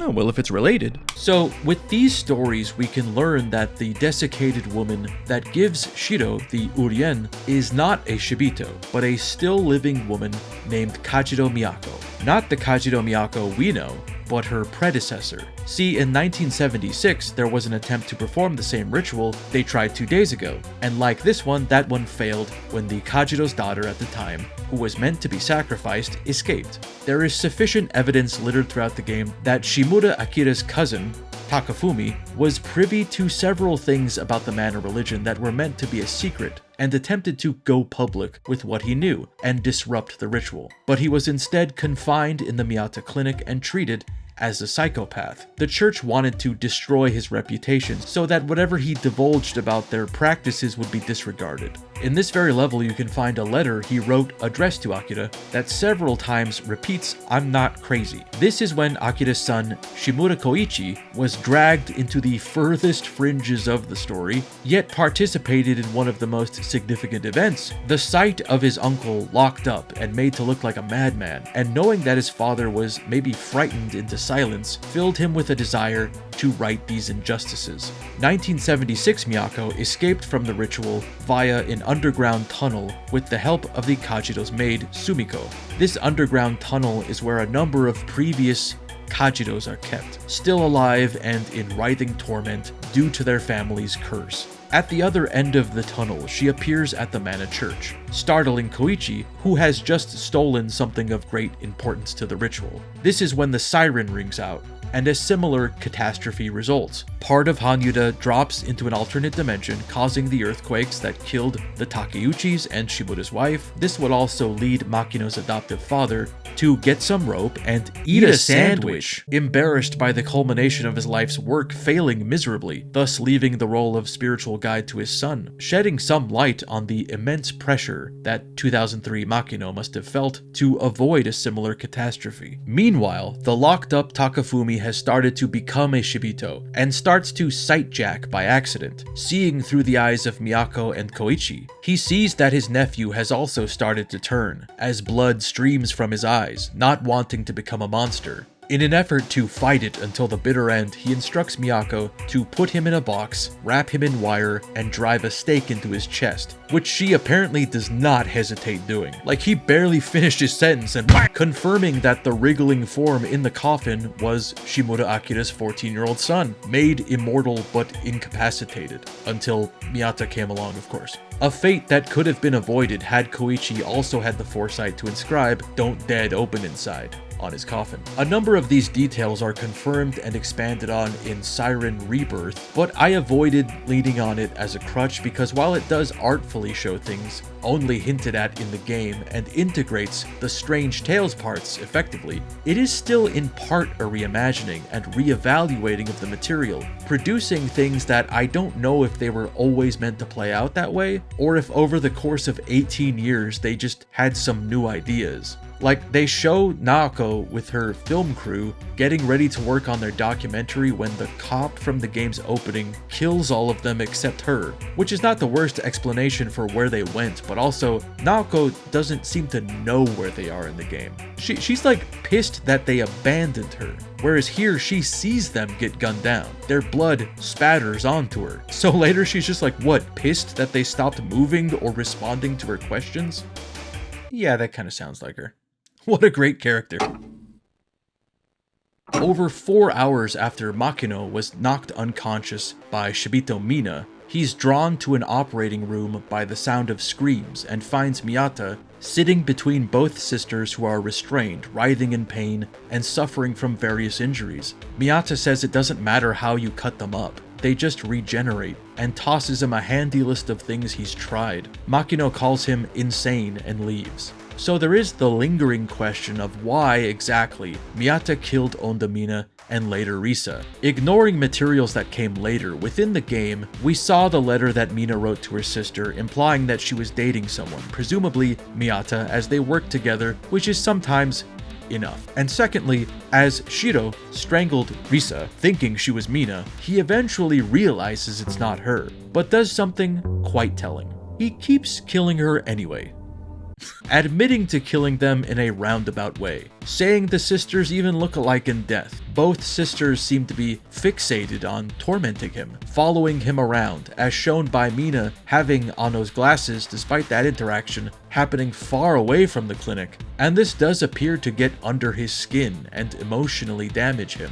I think it's possible that he feels bad about what he's done, but he's also unable to wrestle with these thoughts as the people he's killed are, still there giving him shit about it. I'm sure he did that so his problems would go away, but instead they are made immortal. That's kind of all you get, but of course the narrative of the gamer, informed by wikis and video essays, is much different. In an interview with Famitsu PS2 magazine, Toyama is asked point blank, why did that dude kill that lady? And he gives a fittingly Lynchian evasive response, saying only that it has something to do with love. And honestly, man, you know what, man? I think that's all there is to it. You look back at this guy's behavior, and if you ask me, he's got a bit of a screw loose. There's a zone of the Siren superfan iceberg in which people plainly state Shiro killed Mina because she got pregnant, and when Makino walks in on him cutting the sisters up, that's him stomping on his unborn son. Now, I'm not saying I'm subscribing to that.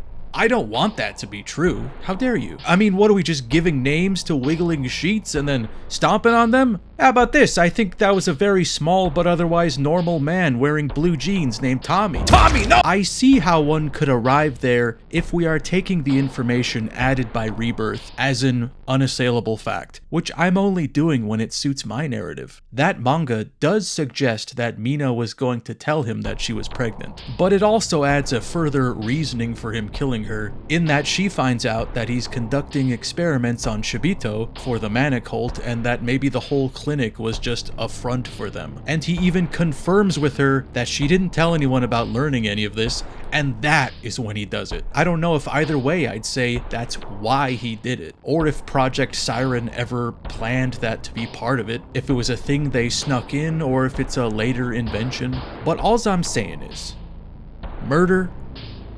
it's complicated. On day 3, Makino has clearly been changed by recent events, and he now stands in a different part of the village, armed with a gun, as the siren-like sound blares, saying there are things a man must do for himself. Apparently just start blasting Shibito of all variations with confidence we've not yet seen from him. Found in this level is a note addressed to Takeuchi Tamen, presumably after he attempted to dig up information about the ritual performed in 2003 being performed in Hanyuda in the 1970s, and being told there was no record of one, as well as a photo of twin babies with a mana cross painted on their heads, dated 1976, which would suggest that this is infant Miyata Shiro and Makino Kei. The reason Kei and Shiro are estranged twins belonging to different families is not directly addressed in the game, but another thing they passed off to Strange Tales. It takes place shortly after the failure of the 1976 ritual. Makino Reiji reflects on everything that went wrong, the loss of the bride, and the theft of the Goshintai, the sacred artifact or body of God that Shimura's son took. Within the mana religion, should a spiritual guide fail to see a ritual through, he will have to be replaced, and this knowledge fills him with dread, as being the spiritual guide is all he feels he can do. In the midst of the chaos, he finds his sister, who has married into the Miyata family, Ryoko. In the ensuing landslide, her son Shiro, no relation, was killed. Complications during his birth ensured that she could no longer have children, so on top of grieving the loss, there is a sadness that comes in her inability to continue the tradition of having a Miyata run the Miyata clinic. The two get in a car and decide to head over to the Kajiro house, unsure how fucked they are. On the way there, Makino plows his car into a man who is alive long enough to say something is coming, and as though he predicted it, a family car appears mid-air and slams to the ground, rolling to a stop at the bank of the Mana River. Inside is a half-dead mother gripping two twin infants. As though the two had verbalized, "Oh, I wish two successors that would maintain the honor of our family's name would fall from the sky," with instant results. While Reiji and Ryoko hold the babies in front of their rapidly dying mother, they formulate a plan and get their story straight. Ryoko will take one home and raise him as Shiro, and Reiji will take the other to be his replacement, acting as spiritual guide until he's of age. He pushes back against this plan, of course, but Ryoko makes it clear that this is happening whether he likes it or not, threatening to pin the deaths of the mother and man in the road, revealed to be the woman's husband, on Reiji, who just always wanted to do a murder. Neither piece of media makes this connection, but Strange Tales makes a point of saying that Reiji gets into a Kei car, which is just a very, very small but street legal vehicle, Kei being short for Kei Jidosha, or light vehicle. So I like to think when Reiji accepted that they are going through with this and he'll need to name the child, he thought, oh man, what am I gonna name this guy? Let's see, Tree? No. Rock? No. Dead Mom? No, that's terrible. Hey, I'll name him Light Vehicle. The day after Miyata finds the Urien, Suda can be seen wandering the Shibito nest in a daze, holding it, when he's approached by Yao Hisako, who tells him he shouldn't be off on his own. Right as she notices what's in his hand, she's like, "That's one of those little guys I've been hearing around town about. I heard somebody found a golden one." We jump back to Takeuchi finding the clinic that wasn't there before, and instead of going down the secret passage and finding Shibito Mino with Ano's glasses, we instead fish a key out of a drain that unlocks a previously inaccessible room, and find a photo album from the 1960s which includes a photo of Yao looking exactly the same as she does now. In your head, a montage should be playing out with reverb-drenched replays of all the times characters mention someone who never ages, the monster watching over Hanyuda, Yao Bakuni, Yao Hisako, Yao Bakuni, Yao Hisako, the 800-year-old nun who had forgotten who she was, who seems to alternatively help and hinder the characters. The one who ate of the forbidden sky fish, unable to die, still constantly in order to proliferate her cursed bloodline?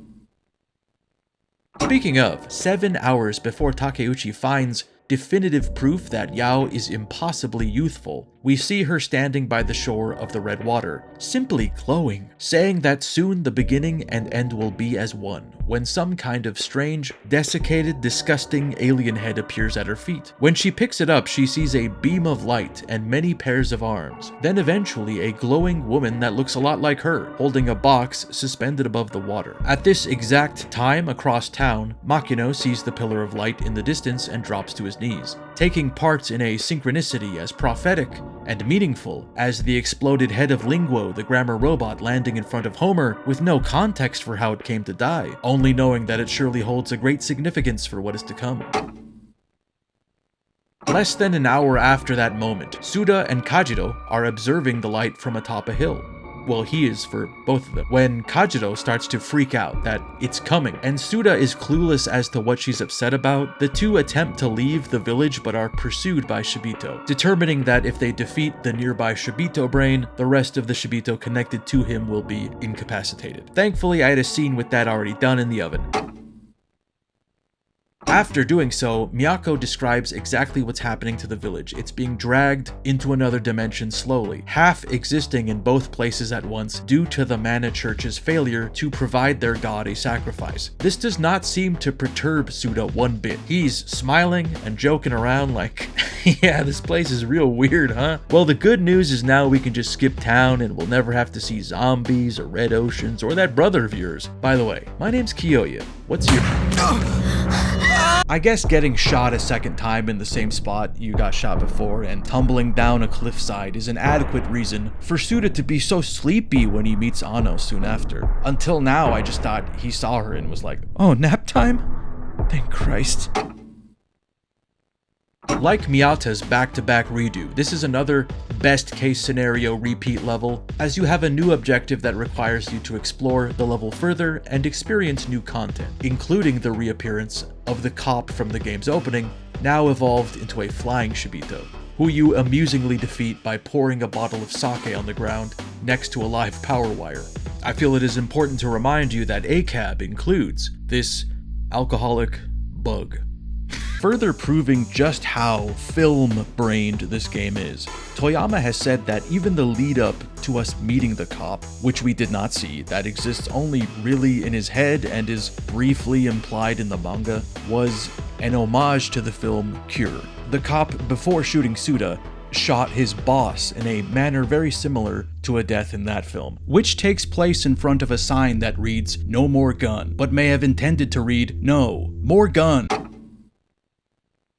We then jump all the way back to the previous day, an hour before Suda sees Miyako smashing something off camera. Like her predecessor, even though their whole existence was meant to be in service to this ritual, day of, she's like, I don't want to do that. You want me to marry an interdimensional shrimp? Can he cook? You're telling me he can fry rice? After running off, she is caught by Jun, with Yao creeping behind. She tells her that someone wonderful is waiting for her, and they both seem sort of off-put by this. Back to Yamoda Harumi hiding in Tomoko's closet. This time around, the objective is still to escape, but also enter their storeroom, where you can find a break in the floorboards that was actually caused by Suda being a dummy earlier. Inside is a beaded doll made in the likeness of Miyako that Yamada had given her. After being recaptured, we briefly see a scene from Miyako's perspective via sight-jacking, and there's a lot more interference than usual. Whomever these eyes belong to is getting eaten outside in full view of the indifferent stars above. The eagle-eyed among you may recognize what appears to be a disheveled Hisako, shoveling a handful of person meat into her mouth with a ravenousness usually reserved for popped corn. Once again, we see Suda and Ano approach the Shibito nest. The difference this time around is that they instead find a way inside through the sewers and work together to bypass several obstacles, including prying off a bar from a metal gate, a trick she learned from a comic book. This detail is either all that's left of a character choice they made early on, or something that the manga authors fixated on, because those seem to suggest that her whole thing is that she's like secretly a comic book savant. So might be that Project Siren just needed an interesting way to bypass a door and gave her a throwaway line, but then the comic writer was like, oh, she likes comics. I can work with that. I like that. I'm writing one right now. Lower my voice? Okay. A few hours later, Yamoda Harumi is seen also at the nest. She approaches a sobbing woman, only to be met with a laughing Shibito. There is of course an added mechanical tension playing a character that can't defend themselves. But on an emotional level, you are constantly made aware that this is a child and they move through this hostile world with a child's logic. I mean, she successfully employs Looney Tunes tactics to bypass at least one Shibito by changing the direction an arrow is facing on a sign, leading the monster to think, huh, well, I guess I'm going this way. Yeah, but I could have sworn. Seems weird, but oh well. In another area, you sneak into the ruins of a house that was likely disassembled to make the nest, and you find a strange brown pouch, but when you pick it up, it makes a loud laughing sound that draws the attention of a Shibito. Now, I've never known a small brown bag to laugh at me, so I was thoroughly confused why this one did. Then I come to find out it's a prank device that was popular in Japan in the 1970s called a bag o' laughs. But the thing is, what's the joke? That I'm so stupid and ugly that even a household object would laugh at me? Is that it? That I lack the cognitive functioning to differentiate a no-laugh bag with a laugh bag? Is that the joke? And what's next? Well, it's an archive item that can be found here labeled Diary written by Kajiro Maid, dated shortly before the 1976 ritual. We can assume this to be Sumiko, the maid that aided in the 1976 Miyako's escape. In it, she clearly expresses doubt in the planned ritual and can't bear the thought of this girl whose whole life has taken place inside a locked room being sent off to die. So back to those strange tales from Hanyuda. All 5 deal with some variation of an inescapable loop of ultimately causing the thing you're trying to stop, and in this case, simultaneously stopping the thing you're trying to make happen. In the final story, we are told that Sumiko, the maid, was Yao Hisako all along, not because she was pulling some kind of trick on the would-be sacrificial lamb, but that solely as a result of living so fucking long, she sometimes forgets basic details of her own identity, and more importantly, that the ritual was the thing she's been trying to complete all these centuries. She lived long enough to see herself loop past becoming the villain and back to hero, only snapping out of it when the siren started. One could assume that this cycle of Yao forgetting her role in the story explains why she helps Suda understand his powers and the effects of the red water in the game's opening, slipping back into a more innocent persona prior to dooming generations of poor souls that only wants to help a confused outsider. She tosses her veil on the ground, this symbol of her devotion to their god, as if she walked through a spider web, like, oh, wow, what the heck? There's some kind of thing on my head. Anyway, as though she regularly blacks out and becomes a person with basic empathy who actively disrupts her own plans. And it's no surprise to me that she is her own worst enemy. Cause one, i.e. me, via myself, could theorize that the period in which Hisako remembered that she needs to get this gal sacrificed took place after reading the book with Awaken written inside. Almost as though she had left memento-style notes reminding her that she is the baddie of the story. And the reason that she abandons Tomoko off camera could be that she seems to remember and forget daily. After this reveal, Miyako 1976 was locked in the secret room beneath the clinic that Miyata found her in, kept alive due to the Kajiro's curse, waiting years just to hand that thing to him, knowing only that Yao was afraid of it. Both the guidebook and manga imply that while she was down there, while Makino and Miyata were kids, they would both get strange dreams, visions of a girl, telling them not to trust Yao. That sort of faded with time as her mind started to go, and neither heeded the warning. She also didn't really know how to communicate as a result of never being let outside and never having a reason to learn things if she was just going to be offered up to a god. So for all we know, she was just appearing in their heads every time they were in the same room, waving her hands around and grunting, "No, no, no, no, no, no, no, no, no, no, no, no, do not, go away, get up." 14 minutes earlier, Yao plays an organ in front of Miyako, who is laid out on a mirrored surface. Jun stands at her side, while Makino watches from a distance, looking hesitant to participate. After the song, Yao declares that the gates of paradise can open, and with that, Miyako is placidly set on fire, allowing a strange creature to faintly appear in the fire, properly terrifying Makino. Yao then points at Miyako's sister, Ayako, who was not aware she would be participating in this ritual, and attempts to protest, but is also set on fire, much to the horror of her secret fiancé. With both girls sacrificed, the creature starts to take physical form as a twitching demonic shrimp. Yao joyously offers their souls to its servitude, but even her face begins to show signs of doubt in this whole endeavor, as the creature doesn't seem interested in being worshipped, let alone talking right now. Like the last act of a Guy Ritchie movie that he cared to make good, all of our main characters converge. Jun is tossed aside like a stinky little bug. Makino is pissing himself in the corner. Takeuchi knocks down a door ready to kick ass only to be like, "Oh fuck, never mind." Across the way, Ano calls out to him, with Suda at her side, taking in the shock of Miyako's burnt body. In all this chaos, the god of Hanyuda singles out Suda like, "You! I only got beef with you, motherfucker." The game then activates one of the more amusing tricks in its repertoire. We are shown the ending. It cuts from the eldritch horror singling out the wiry otaku dork in the group to the last scene, and you have this fraction of a minute to think, oh boy, our guy's fucked. That thing's gonna do whatever it does. Vaporize him, turn him into steam, mercury, or snowflakes, who even knows? Instead, we see punished Suda stroll into the village, geared out the wazoo with guns, grenades, swords, and one half of the Urien. He then unleashes hell upon the Shibito, blasting them with an AoE attack, cutting him up, gunning him down. It's jarring to the point of feeling like a fake-out joke, as though we're seeing in his mind his dream of becoming a hero. This is just a fantasy he's having while he's face down in the mud. You're then left wondering, how did we get there? It's on the board. This is where the story ends. Somehow, that happens.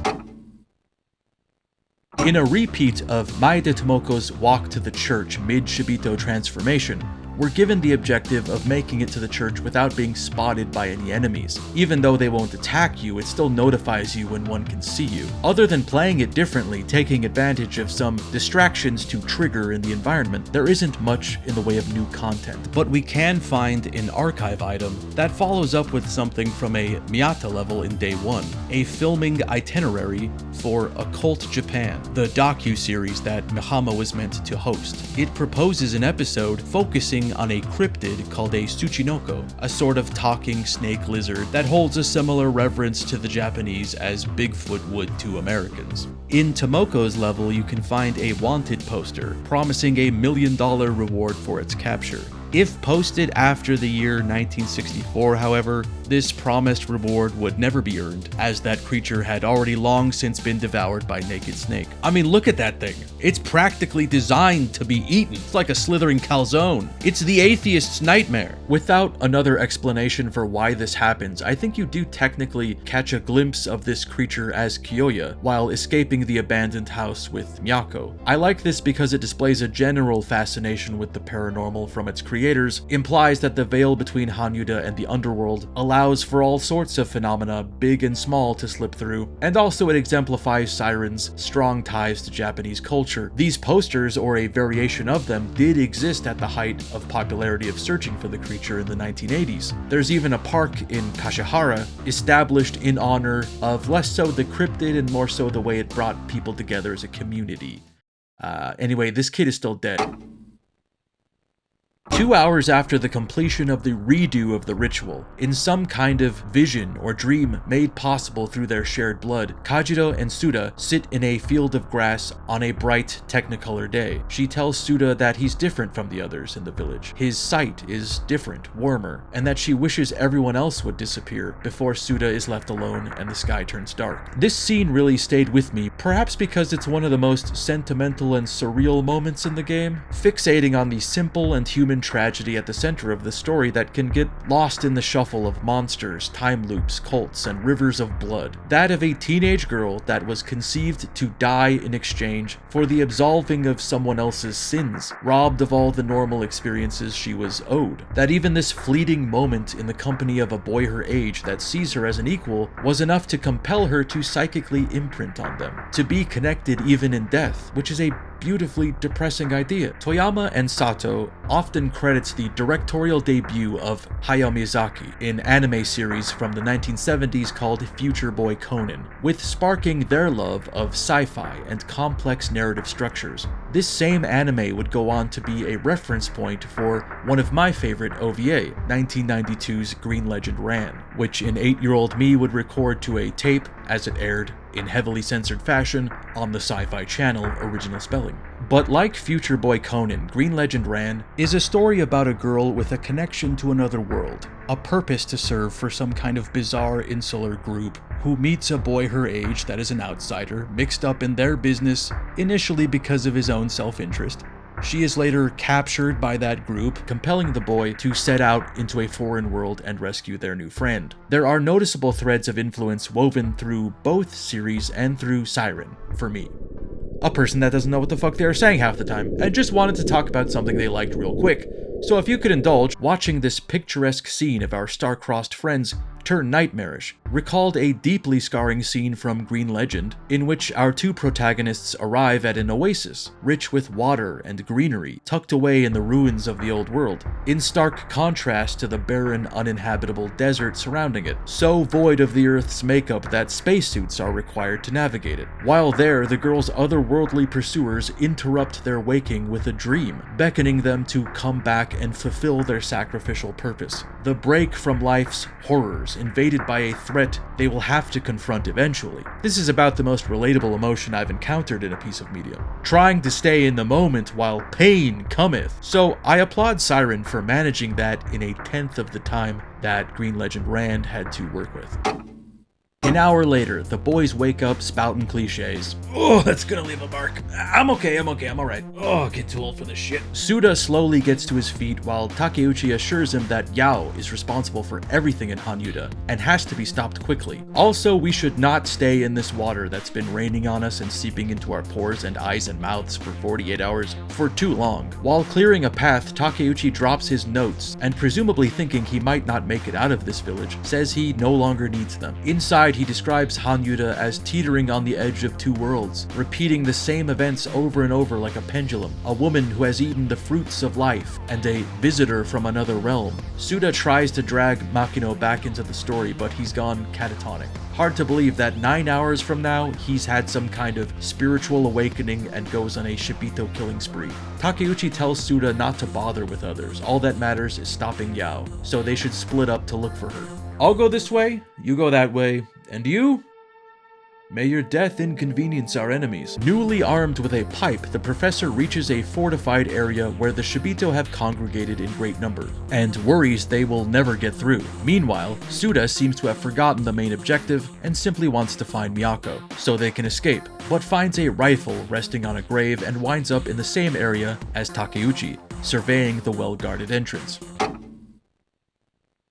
In this replay of Yomoda's walk through the Shibito nest, we create a distraction with an alarm clock to arrive at an intersection that seems almost like an oasis of recognizable imagery. A red streetlight blinks in the darkness, disconnected from the rest of its infrastructure, and Yomoda takes it for the sign it is and rests, tired from running. 7 hours later, and 4 hours after the boys wake up in a pool of blood, Harumi is still asleep there when she hears Makino shuffling by. After crawling under a fence, Miyata also appears, believing their crossing to be the result of the shared consciousness of twinks. Oop.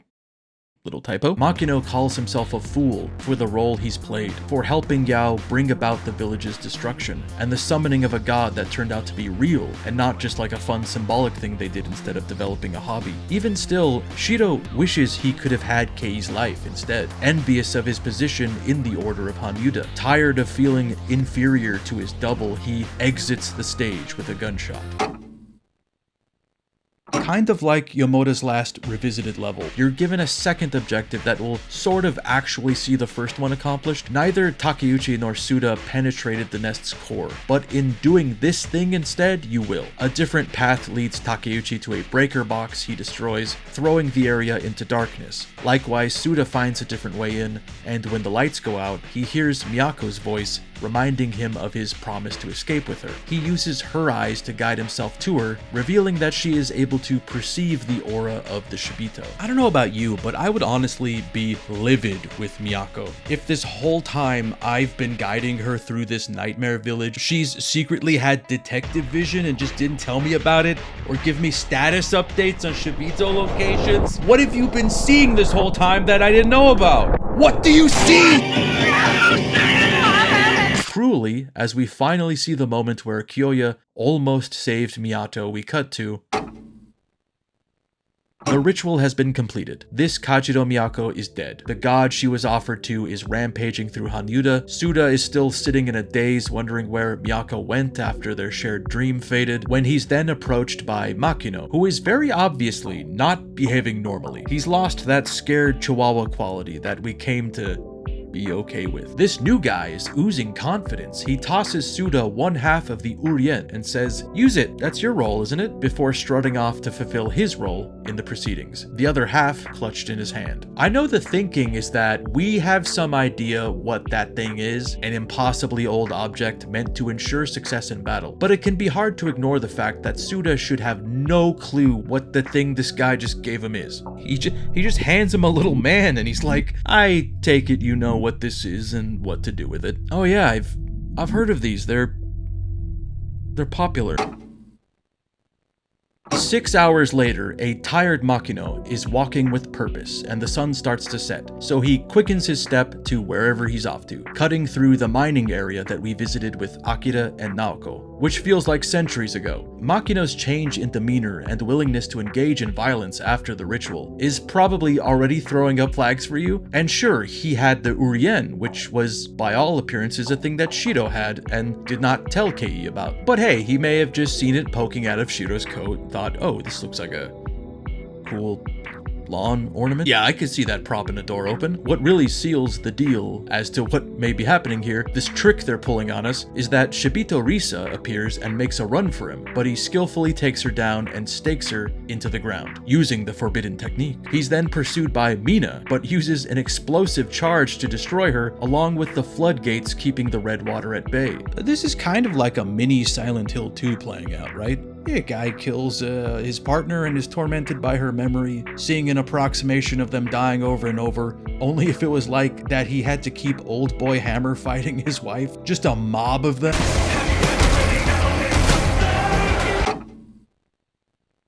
2 hours later, the new guy calling himself Makino emerges from the tunnels to see the destroyed floodgates, dumping out red water, and below, the remains of villagers who resisted the call of the Siren. Not quite Shibito, but still stuck between life and death. He realizes that everlasting life means everlasting suffering, and vows to end it all. If you were thinking, wow, that's badass, but where did he just get explosives from?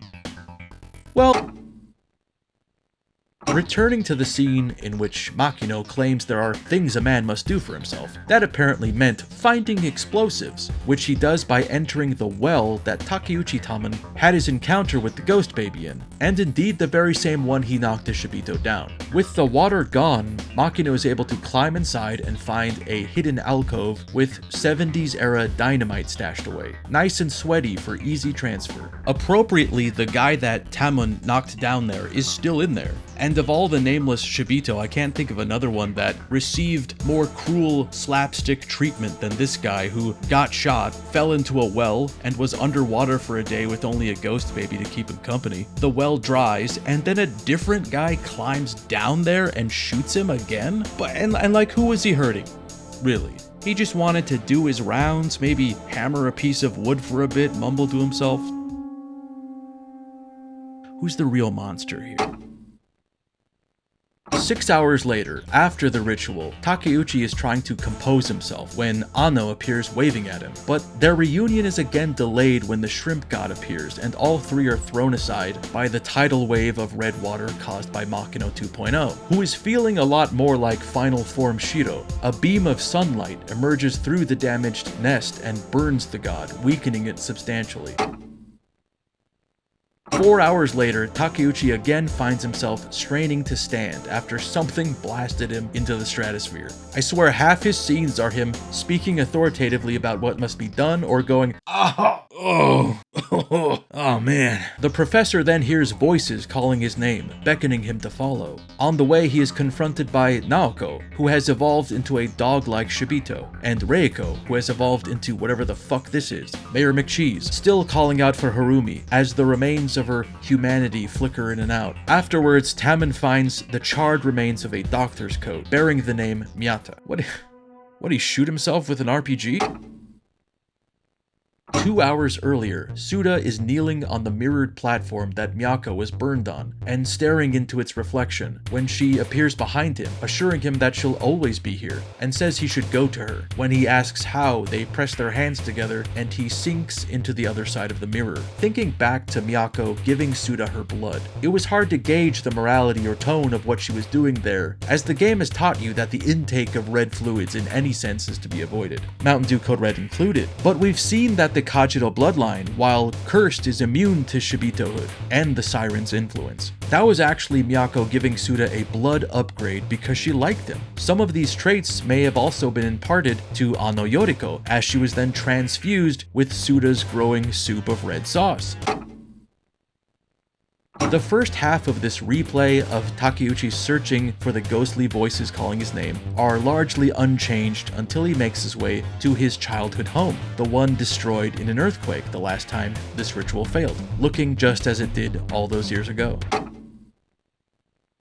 Inside Tamon's home, his mother and father appear to be waiting for him, smiling. They embrace him without a word of why their son is a 30-year-old man, or why they are not still dead. This scene unlocks Tamon's childhood diary, which implies that he's seen his parents in his dreams and heard their call well after their deaths, but was told to ignore it by his grandparents.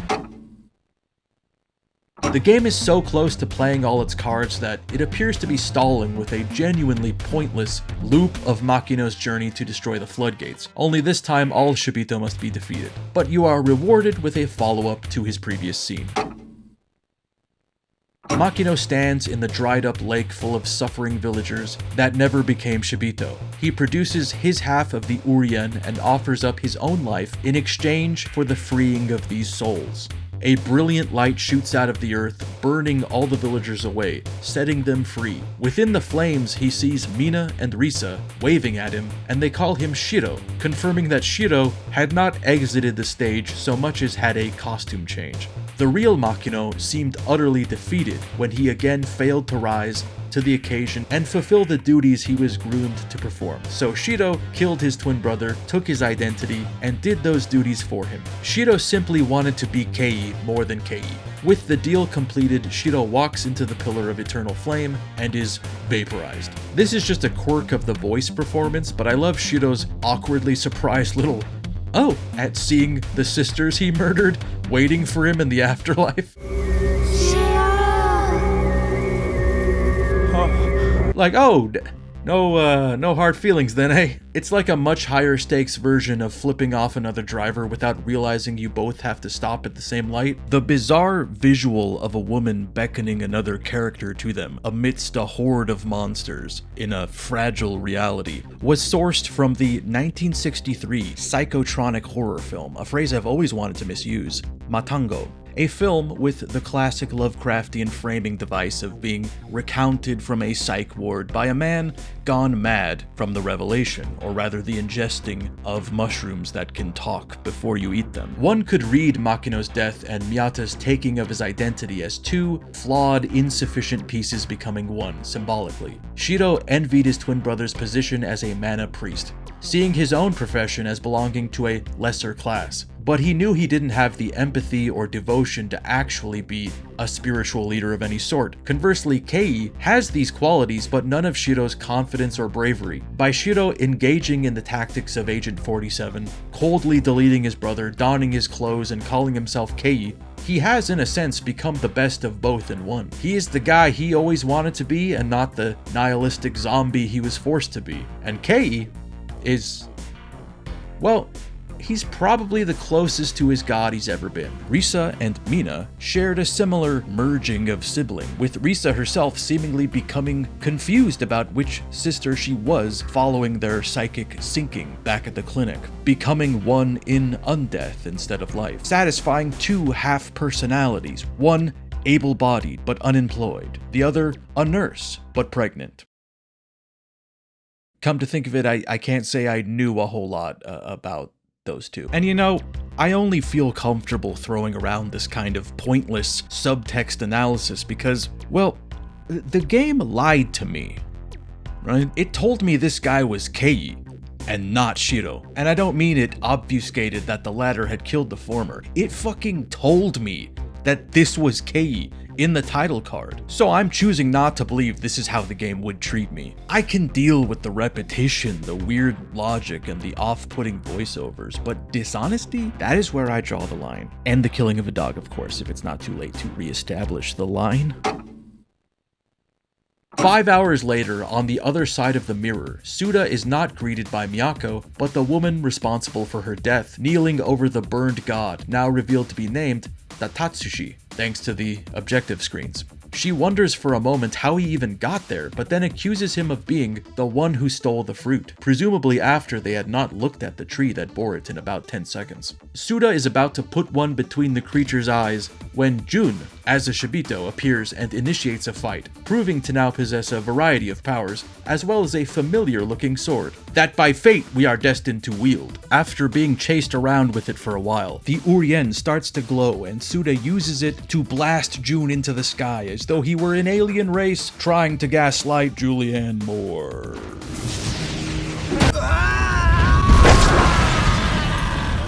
Everything is gone save for the sword, which is apparently impervious to even what this thing we just used is. Probably something really powerful though. The archive explains that it's made out of the refined siderite found in the Mana Stone from the heavens, a heavenly flaming sword for a heavenly guardian, supercharged by Takato's ritual to Kiruden, capable of harnessing the power of a god's dimension, and needless to say, well above mall gift shop quality. You're gonna want to get this thing mounted. Yao is able to revive the Tatsushi by offering up her own life, evolving him further, and it attempts to kill Suda. But he is able to destroy it after a laughably short fight with the Urien, which causes Yao to rapidly age and wither away, dying face down, ass up, the way we'd all be so lucky to go. At this point, would it really come as a surprise that you'd have to immediately replay that epic final boss fight? Is that so absurd? In any case, that's what you do. Only when the alien god is weakened by the Urien, Suda can switch to Jun's sword and slice its head off. Rapidly dying, Hisako picks up the Tatsushi's severed head and makes it a couple steps before collapsing alongside with this other dimension of so-called paradise it called home. Back in Hanyuda 2003, Yamoda Harumi is running from the Shibito principal, who has apparently tracked her down after escaping from the school. Just as he has her cornered, Takato appears and is lucid enough to grab a hold of her fellow Shibito and throw them both into a chasm. Recognizing her sacrifice, Harumi calls her Mummy before passing out. We are then given an archive item from the outside world, a newspaper announcing her rescue from an apparent landslide. No other survivors are mentioned. Not only is this just an embarrassing defeat for Yao Hisako, who's been doing this since the chiseling of Pakal the Great's sarcophagus and got no better at it, it further displays the cyclical nature of her curse. Seeing her sent adrift in time, clutching her god's head, might bring to mind the moment from a day earlier when she sensed that the beginning and end would meet, or rather that the causality loop would begin anew. new. She then sees herself holding a box flanked by the Tatsushi across the lake as the severed head washes ashore, as it must have done every time this has played out. Enough times to be incorporated into the rituals and prophecies of mana. Later, she will relay to Miyako that his head is returned from beyond the ocean. In the Strange Tales of Hanyuda, we can assume that the box Akira's son stole and later burned contained that very head. Likewise, the game's opening scene of Miyako bashing something with a rock was very likely that head, ensuring that the ritual couldn't take place, but it found its way back in time as it did in 1976, proving how hard it is to atone for one's sins and break a curse put on you by an alien god when it exists beyond space and time, where simultaneously across dimensions you are both forgiven and thus freed, and not yet forgiven and thus made to suffer. At the end there, she did technically make good on her promise to the Tatsushi, which may explain why it was more concerned with killing Suda, who was wielding weaponry from his world, than dealing with her. But in order for that to have happened, she had to have sent the now dead god's head back to before she was forgiven so that she could eventually be forgiven right as it dies, and then fall into a wormhole and give her previous self the head so that she could revive the god, be forgiven, watch its head get cut off, fall into a wormhole. Taking place after Suda's massacre of the Shibito population, he wanders around the village seemingly without purpose. Meanwhile, Takeuchi is shown to still be embracing his very much dead parents, when Ano busts in the door, baseball bat in hand, whacks both of them and drags him away as he mutters in confusion. Both of those scenes seem to take place in the 1970s image of the village, while Yomoda appears to walk through a destroyed version of it, crying, and the sounds of a helicopter can be heard flying overhead. In the end, little Harumi had the least exposure to the red water, and was thus spared the curse, able to successfully leave Hanyuda, where she may, if Takeuchi is any proof, grow up traumatized by the horror and consumed with an insatiable curiosity about her experience, enough to spend a lifetime studying local folklore and eventually find her way back here for the next ritual. Suda and Ano were both gravely wounded and revived with the power of the water, but spared its worst effects due to Miyako's Shibito immune blood. Takeuchi may have simply spent too much time in the water, having passed out in it and crawled around puddles of the stuff. It's also his second time being exposed to an event like this, and thus he is at least in part Shibito, enough to see his disgusting rotting parents as he remembers them, but is still able to snap out of it with the application of a wooden club. Having said that, by the rules of the curse, all three are for sure stuck in the veil between worlds for probably forever. It's funny, you're shown the ending earlier than you'd expect, with Suda's vengeance-fueled killing spree, and without the context of what led to it, and with Slitterhead lodged in my recent memory, I saw a creative through line for Toyama. That sequence in Siren, and the entirety of Slitterhead, proves that he may have been typecast as the horror guy, but more than anything, inside he's a sci-fi guy. This is a textbook example of what I like to call the Rob Zombie Power Man 5000 spectrum that exists within all gamers probably, not really. Is your preferred realm of content comparable to the darkness, violence, and Satanry of one Robert Zombie, or is it dominated by the science, robots, and alien invasions like that of his sci-fi brother, Spider-1? As for myself, I've been too nervous to take the test and find out my placement on the spectrum. And then what if it turns out I'm not on it, but I've already convinced myself I am, so if I heard otherwise, I wouldn't know who I am. I would feel so bad. I would feel so numb. Yeah! And it just so happens that there is plenty of horror and fear to be found in time loops, paradoxes, alternate dimensions, all-powerful weapons, and worlds colliding. Are you ready to go? Because I'm ready to go. That's always in it, begging to be unleashed. You're shown this comedically badass scene and then left to ponder how we got there, only for its meaning to be more sad than anything else. This fucking Super Sentai scene is actually fruitless. He's still stuck there forever, and only killing them because that's like all there is to do there now. Much like Alex in Slitterhead, he's just resigned to putting his villain's face on a punching bag and hitting it for the rest of time. He doesn't look fulfilled or triumphant when we leave him. The first of the strange strange tales from Hanyuda titled Stray Child describes a little girl named Namiko who is walking alone on a dirt path looking for her missing mother in the midst of the 1976 ritual's failure. She follows a strange otherworldly light until she's confronted by a dog-like monster and chased. An earthquake causes the ground beneath her feet to crumble, and she wakes up at the bottom of a mining tunnel, stuck with attempting to climb back up to the surface or explore a maze of darkness. She tries signaling for help with the triangle in her red backpack, the very same one that Mihama Naoko finds along with her library card. After a while, she can tell that it's started to rain, and dying of thirst, she drinks the water. It's somewhat sweet and fills her with a sense of calm. The rest of her time in the tunnel is spent tripping through an increasingly surreal mix of visions, dreams, and memories. Her grip on reality starts to fade, and she finds she's able to simply crawl up the side of the tunnel and back out to the surface. In this state, she can only fixate on the familiar thought of home and decides to go there. On the way, seeing a little girl with a red backpack that runs from her despite her attempts to ask for help. This pretty plainly displays the design of the curse. It's one that punishes with time. Its victims are doomed to play out these roles that they think they are evading, but routinely just winding up back where they started. An even more grim idea concerning Suda's fate that I locked in on and was livid with excitement about was the possibility that Suda enacted the very massacre of 33 that would inspire him to visit Hanyuda. Obviously, enough accounts come out of the village such that rumors and urban legends can proliferate. So who's to say someone didn't witness Suda, like a demon, dispatch at least 33 villagers before disappearing into the fog? They even decided to dress him up eerily similar to the lead character in Village of Doom. Siren Maniacs add some flavor to this scene by implying that Suda is compelled to carry out this act of vengeance at Miyako's psychic insistence, using him to lash out at the village, which mistreated her entire life. Shiro likely had a similar relationship with the other Miyako towards the end of his life, suddenly behaving as though he had downloaded the game's strategy guide in his head. As a little bonus for completing the game, you're given access to two scenes.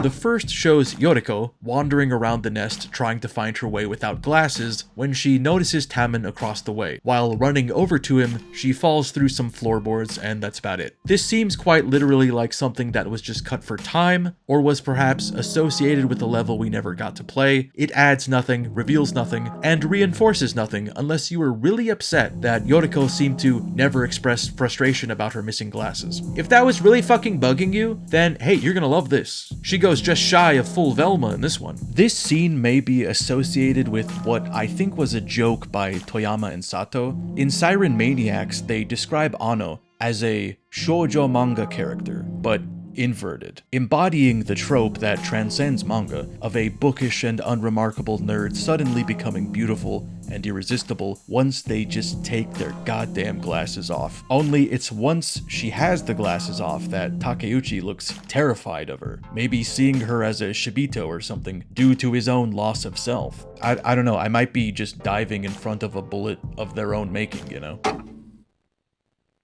As a surprise gift to the utterly confused gamer, we get to see the original sin that acts as the pretense for the very religion that allowed these centuries of horror and suffering, the eating of the fruit, so to speak. In 684 AD, a juvenile Datatsushi writhes in pain as 3 villagers eat its flesh while it's still alive. Its body lies on some planks of wood that would form the basis of the mana cross. Among them is a pregnant Yao Hisako, and all of them start to scream as the creature emits a piercing, siren-like shriek, initiating the curse of eternal life. That date was sitting on the timeline for a while, so we knew it was relevant, but there was something about it being there and being so impossibly far back yet specific that it was just funny. You have this hour-by-hour dissection of 3 days and then a single day centuries ago. There is an absurdity to the scale of it all, I feel. It's a more expansive, detailed, and varied story than appears on the surface, but the strangeness of its voice acting crafting aside. I think Siren is taking an idea that should be really goofy, but handling it with so much care and respect that it often evades being silly on accident. Even the date, 684 AD,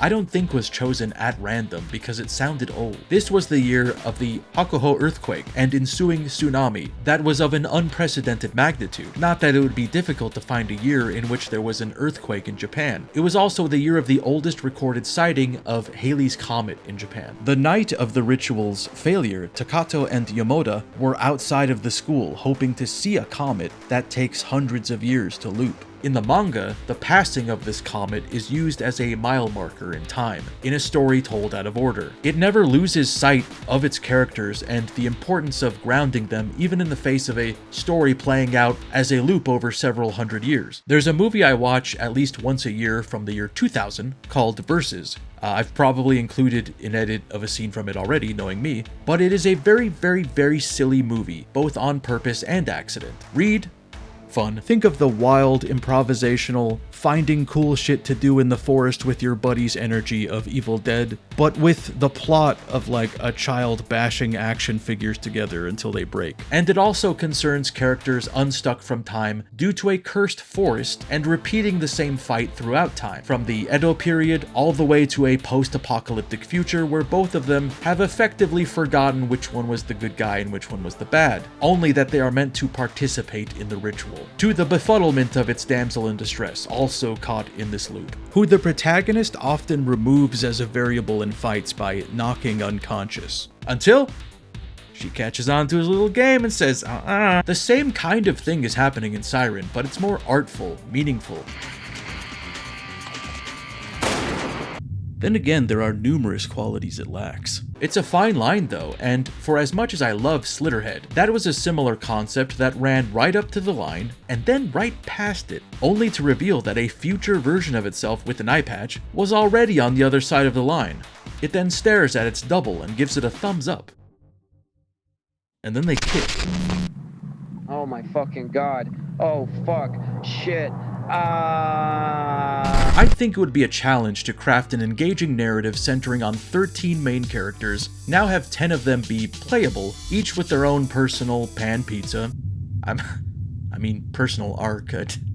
Sorry, that's just usually what I follow the word personal with, I guess. Anyways, they each have their own little Caesar's pizza. Setting aside the difficulty of absorbing all of it and processing it within a single slice playthrough, Siren is part cosmic horror, part folktale, and part psychological thriller, but reflects the sense of hopelessness and constant unease of a disaster story, dragging several poor souls into it, caught in the gearworks of a centuries-old cycle of divine punishment. A curious student and an obsessed scholar, a conflicted spiritual leader and a sociopathic true believer, a loner with nothing to lose and an actor that doesn't need anybody, a mother who lost her child and a child who lost her mother, a woman coming home after an extended absence and a girl who's running away from hers. Each has their reason to converge in Hanyuda, and each offers a unique perspective in the chaos. Some want to help, some want to run, and some don't even understand what's happening. Amongst many examples of their shared fluids, Silent Hill also had a cult built from vaguely recognizable bits of existing beliefs, with an expressed goal of inviting a god to our world. And like Siren's religion, there is a public-facing goal and a shadowy one, a small-town conspiracy comprised of members with different levels of commitment and understanding. Slitterhead had its own exploration of duality and faith in the Echoes of Love group, something that began as a safe house for immigrants and the homeless, with no one particular set of beliefs enforced, but also restricted knowledge of its other activities to a select inner circle. All three play around with this idea of a seemingly benign religious organization with a dark secret, but Siren is perhaps the most embedded in that. It's centering ideas from Silent Hill and maturing them, adding further detail and even splinters and misunderstandings of the truth. Slitterhead obviously does this in a more bombastic and campy way, where the doomed paradox we've taken part in gets worse and worse the more we try to fix it.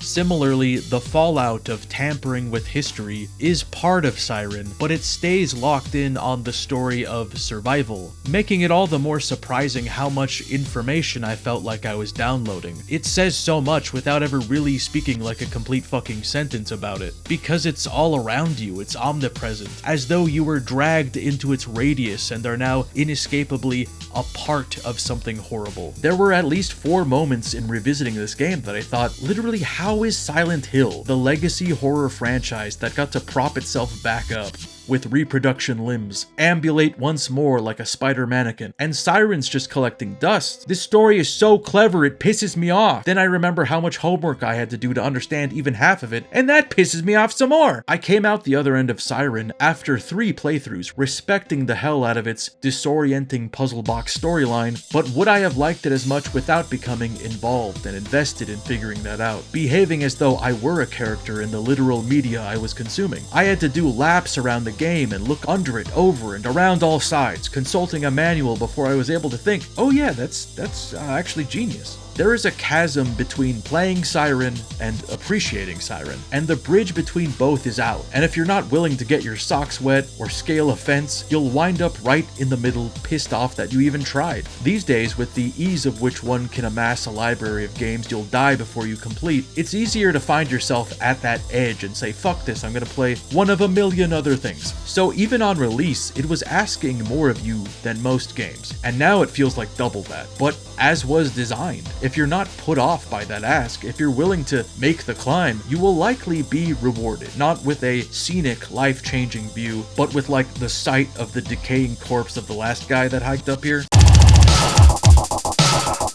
In describing what the ultimate goal of Siren's gameplay was aiming for, Toyama liked to bring up the 1984 arcade game The Tower of Druaga, seen here in this commercial in which a small boy plays it either telepathically or with his legal guardian being held at doohickey point. In this game, you control an underpowered knight traversing the maze-like floors of a castle full of enemies and bosses, as well as a variety of missable items that won't become relevant until later levels. Players passed down the game's secrets and sequences like folk tales, and even left notes on arcade cabinets. A community, pre-internet, silently working together to overcome the challenge via word of mouth. Toyama wanted to see if he could duplicate this experience in his own time, in the era of message boards, viral web pages, and flash cartoons of blank-faced dolls killing each other set to a techno remix of the chicken dance. So in that way, the difficulty of Siren, its mystifying nature, is baked in, and in a way the most unique objective behind the game. This is why Siren is also unique to me, in that I give more forgiveness and allowance for outside help, for experiencing the game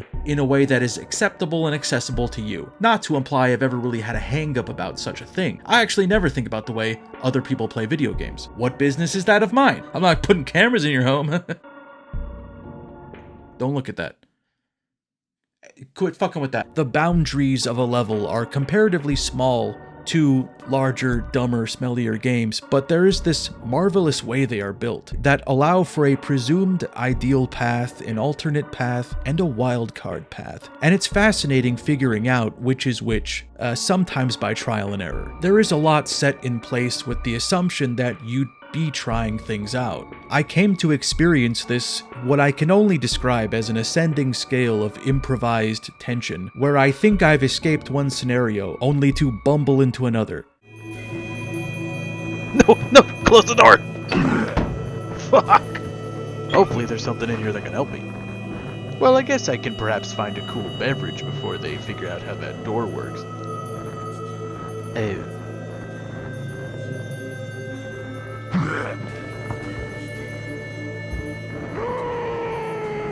Maybe they just don't see me. Fuck! But you can sort of outmaneuver the game in situations like when escaping the elementary school. I know once I enter the faculty room, a cutscene with Harumi entering will trigger, which means if I fucking book it straight there, leaving that child petrified in terror, she'll just teleport to me anyway, with anybody chasing me completely de-aggroed. Thankfully, she has also spared the memory of me vowing to protect her and then vanishing into a dust cloud when she looks away. And to be fair, with the exception of archive items, there are sufficient hints and indicators nudging you through the entirety of the game, more than you'd think. Hints you'll likely miss if you're trying to brute force your way, if you're trying to play Siren as a Silent Hill, which it is not. Becoming acquainted with the Link Navigator is imperative, even though it seems really boring to look at. It lays out each of the levels, shows which ones are tied to each other, and which ones have incomplete goals that are needed to unlock the next link in the chain. It distills the game's cyclical Lovecraftian nightmare into simple blocks in a spreadsheet for your perusal. On top of that, when you start the level, it's like, hey, by the way, you might want to check out the graveyard. I hear something's going on over there.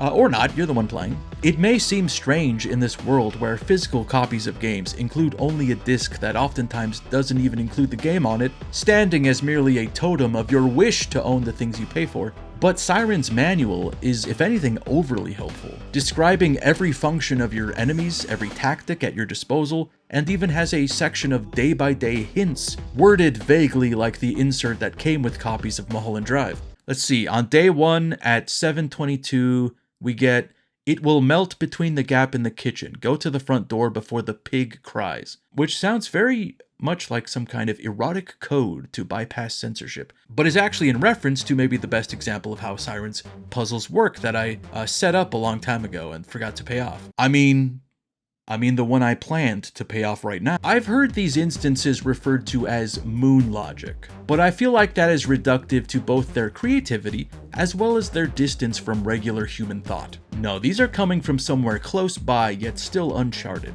like an unexplained ultra-low frequency picked up from the depths of the ocean. Back in your first level with Makino Kei, you're likely to miss a requirement for this your first time around the loop, which isn't the end of the world. The game will soon take you off the tracks and you can then select which level to replay at will. So what Makino, i.e. you, should have had the foresight to do, but can later amend, was plug in an unplugged freezer, pick up a face towel off a shelf, drench the towel in water, and then place it in the now running freezer. Not for you, mind.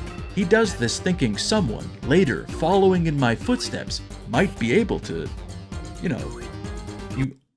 when you take that out, you could fucking do something with that. The towel in the freezer, which sounds like the name of a trope of some kind. To freeze the towel, so to speak. This game, more than any game, maybe, freezes the towel. The frozen towel is like a microcosm of the game's strangest inclinations.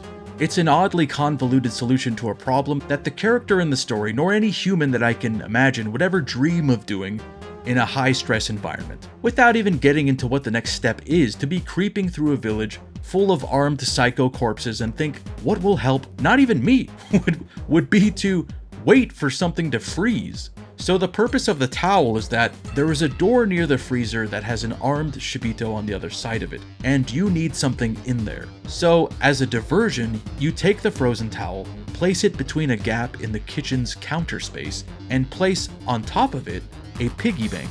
This creates a sort of makeshift alarm trap, giving you time to exit before the pig cries or shatters upon the floor, causing the Shibito to exit the room and investigate. And it's all made more baffling by the fact that you don't actually need to do this specific thing. This is a solution, but once you take control of Miyatashiro, you could just waltz right by that freezer, glanced in your peripheral and think, weird popsicle. Or just break the pig open immediately to get at its sweet, sweet coin meat. I swear I'm not this much of a puzzle logic micromanager. I cut my gaming fangs on point-and-click adventure games. I've seen some shit. I've been to places I couldn't even describe. Places that make no kind of sense. Polish places. And still, there are a few things possible in Siren that simply don't make a lot of sense for the character to do, certainly, and barely make sense for you to do. Perhaps showing the arteries leading back to arcade game design. Beyond puzzles, it feels like arcadified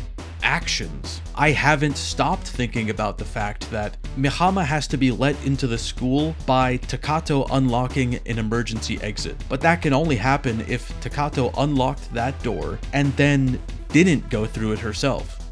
But she was trying to get out, and she didn't even know who Mihama is. That was an exit made for the purpose of exiting, but she canonically prefers to pry the boards off a window and hurl Harumi out of it like a javelin, taking some artistic license maybe. Even though the game decides to save every now and then, It's really just saving the place where you are standing, and things like archive items you've picked up prior to that save point are not saved. So if you were replaying a level specifically to collect those, I don't know how the save point is helping me exactly. Like, what are you saving? It just comes off as patronizing. The looping is another idea that converges in a final form at Slitterhead, a game that makes you loop events literally and linearly. The characters know they are doing the same thing over and over, and rapidly going insane as a result. Siren makes you loop events manually and mechanically in a way that only drives you insane.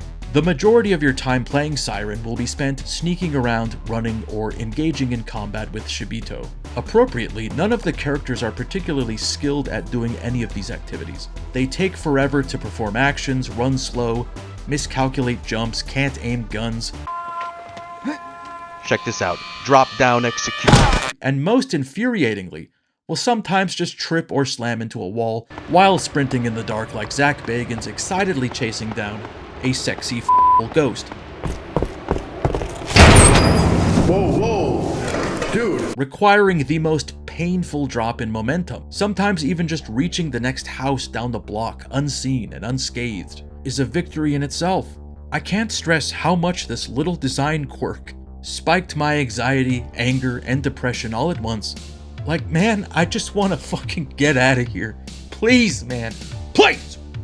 Just run! Not all characters get weapons, and even the ones that do display no real proficiency with them, which seems like a more calculated choice than in Silent Hill. None of these losers have the confident form and swing of Harry Mason, feet planted, knees bent, torso at a slight angle. The most heavily armed character is also the oldest, and using his high-powered rifle requires grunting and exhaustion just to bring it up to shaky eye level, and by then a Shibito may be only a few feet from you. Melee is typically a much safer bet, and it's not too hard finding the right rhythm of whacks, preventing them from even getting a swing in. Of course, you can rarely outright eliminate an enemy from the level. Fighting them only puts them down for a minute or two, long enough for you to finish what you were doing in the area, or just put distance between you and them. This should force you to be more considerate with ammo, as for the most part you won't just happen upon boxes of bullets hidden in baskets and supply crates. That said, it was rare that I found myself without ammo. It actually felt quite authored the way the game sets you up for success with supplies. I used every round like it might be my last, and at no point found myself pulling the trigger to no avail until I looked down the barrel while doing it, turning it over and shaking it, hoping more bullet would shoot. The gun is not the answer to every question, of course, and odds are if you've been entrusted with one, it's likely because you'll be escorting a character without one. You can't instruct your followers to help you, even though that would be really ideal. If a Shibito was choking you out and you could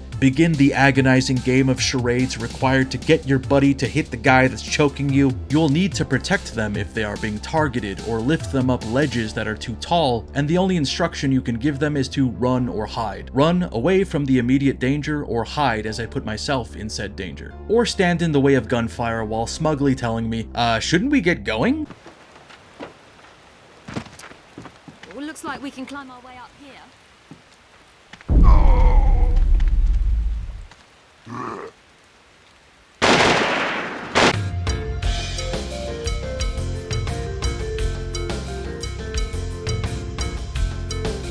Like many parts in the makeup of an episode of Siren, there is some measure of trial and error. There are time-tested strategies and plenty of scenarios where you just accidentally figure out an alternate path, and escorts are no different. One of the more unintuitive requirements that comes up more than twice at least are items that can only be found by instructing your follower to hide in a specific area. So when they exit their hiding place, they say, "Oh, what's this? There's some shit in here." The maddening flaw in this detail being, well, what if I was standing there and I did not feel compelled to make my follower hide there? What if I felt we were doing alright and we just got past the nearby threat? Fine. Even with all the help you're given, there are sub-goals within the goals, for which absolutely nothing is explained to you, and I think the expectation is that you would take the thinking, the logic that Siren has displayed, and iterate on that yourself. If this sort of thing is possible, might be that it's pissable more than once. Typo?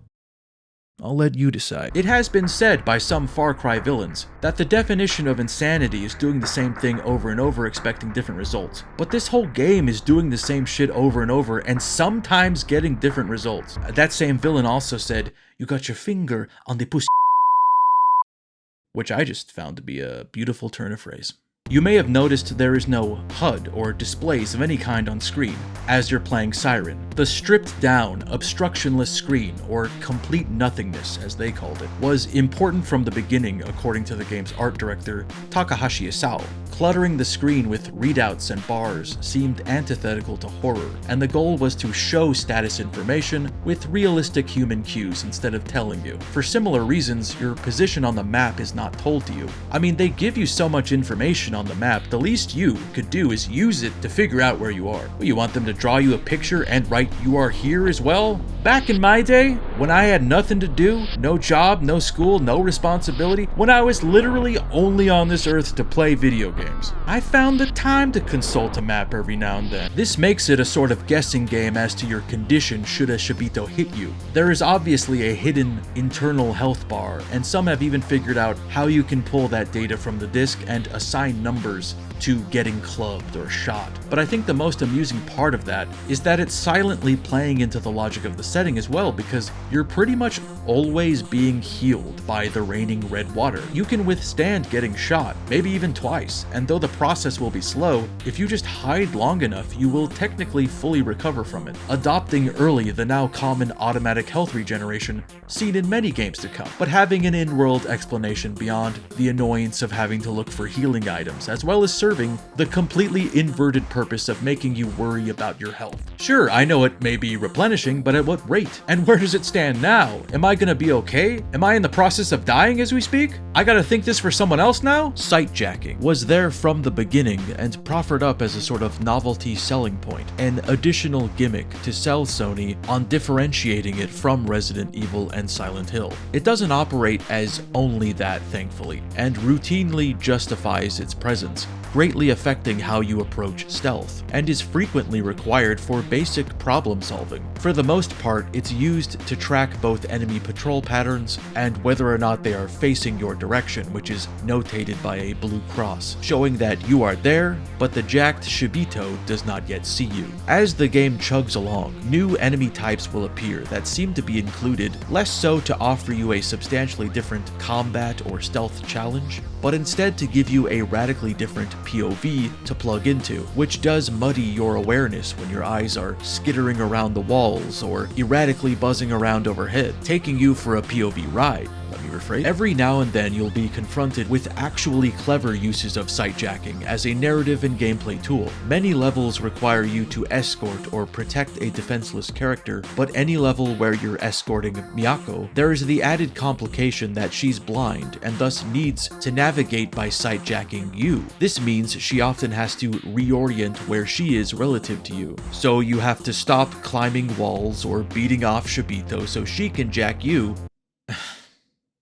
Guys, I'm trying my best. You have to stop what you're doing long enough for her to sort of sync back up with you. It's not like you can just shout hide as you can with the other characters, and they find a suitable place to duck behind, sometimes. In one scenario, you need to enter this locked room in the back of a house, and in order to learn the combination, you have to learn one of the Shibito's patrol paths, which has him slowly input the combination and ponder it for a moment before entering. Other times, it simply provides ghoulish insight into the demented minds of the Shibito. You watch them eerily mimic something they did before they turn, or just giggling with a gun in their hand, as if to say, "Let me at him! When I see this little piggy, I'm gonna..."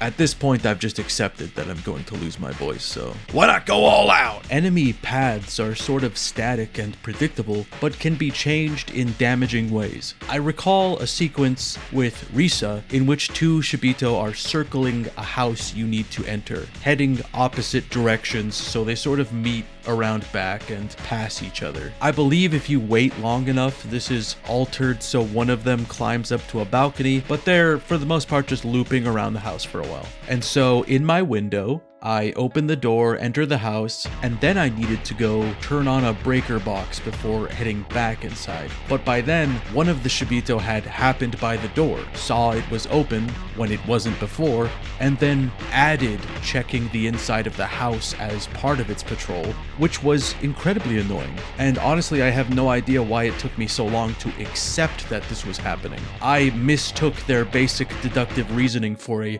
funny glitch. Now, this happened on a second playthrough when I was just trying to collect archive items, and the footage you're seeing is a third playthrough where I could not for the life of me recreate that happening, making me circle back to the idea of just a funny glitch. Despite remaining in the game from scratch paper to disc, it appears to have gone through substantial changes over the course of Siren's development. As the producer, Takafumi Fujisawa, recalls it, within Siren Maniacs, sightjacking was included in the draft he saw in March of 2001, but it was sandwiched between two more important bullet points, and it wasn't clear that it would play an important role in the game's systems. It was more like, we're gonna have several characters, maybe like 100 of them, and you can see through your enemy's eyes, and we really want to focus on Japan's flavor of horror. Early iterations of sightjacking were modeled after the sonar mechanic from submarine games, though I guess sonar works similarly outside of video games as well.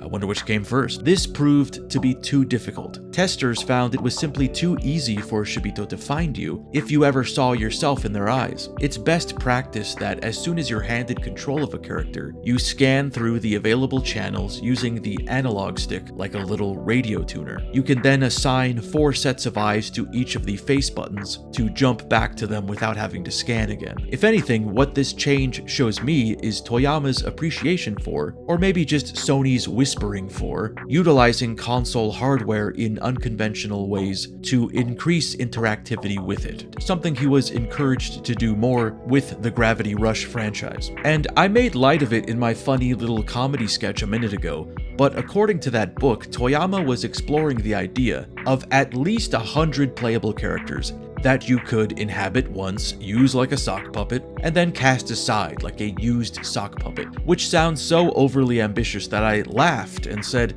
yeah, that sounds like some shit he'd say. That's some shit he'd say when he's asked to make a short turnaround survival horror game. Before I then sat up in my chair and said, wait, but he then went on to literally do that. It had me wondering if Slitterhead was simply the culmination of all the times he suggested something and had his crew tell him that it was either too high concept, too complicated, too violent, too horny, or simply not fun. And upon going indie, he said, oh, you don't like my best shit?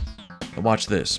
The titular Siren, as it appears in-game, is only for plot reasons, but according to Toyama, an early draft of his outline had it functioning similarly to the way it did in Silent Hill, alerting you to a shift in gameplay, which would include the sudden transformation of one of your allies. It would play off the anxiety the sound brings, fostering mistrust amongst your friends, left wondering which one may turn on you and become some kind of a thing from another world. Kind of like that movie, The Stuff. From perusing of-era user reviews of Siren, I think they reflect a general dislike for the sub-menus that one must use to initiate actions like shouting, lifting a follower, or just doing something that you won't be doing frequently enough to assign to a specific button. On some level, I can see how this seems like a redundant step when you've already pressed X, the button that developers decided was the universal do thing button. At the same time though, the prompts often come up when there are more than one things that can be done,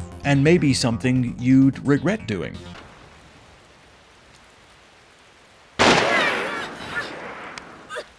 Hey! I guess that was like a victory shout, not me hitting the wrong button. I found myself obsessively consulting the map, running through the Shibito POV like a skull train and just plotting out how I was going to zigzag through an area so that what you eventually pull off is somewhat tactical and considered until you run into a fucking wall, of course. Then you'll find yourself improvising.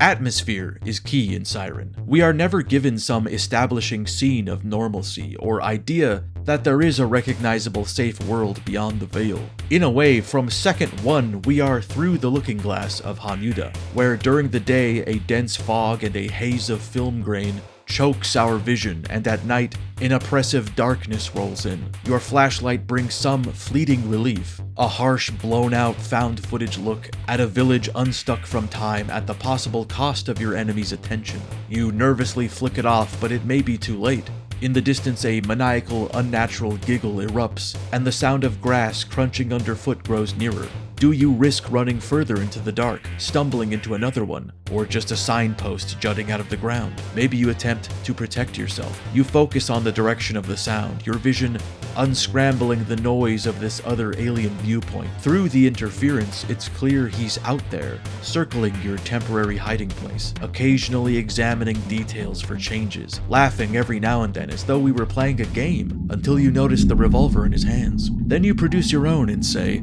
"Another young fellow with something to prove. I gotta set myself up in the undertaking business." Sato Naoko has said that Japanese horror is more psychological than American horror at the time, certainly. American horror in the aughts did have a fixation on bodily harm, gross-out torture dungeons, and nihilistic violence, not that Japan hadn't dabbled in that sort of thing with far less money and star power. Even in Silent Hill, which was not set in Japan, her preference for Japanese horror bled through, citing the jittery movement of the nurses as a direct reference to Sadako from Ringu, a well they drew from in this game as well. You like that?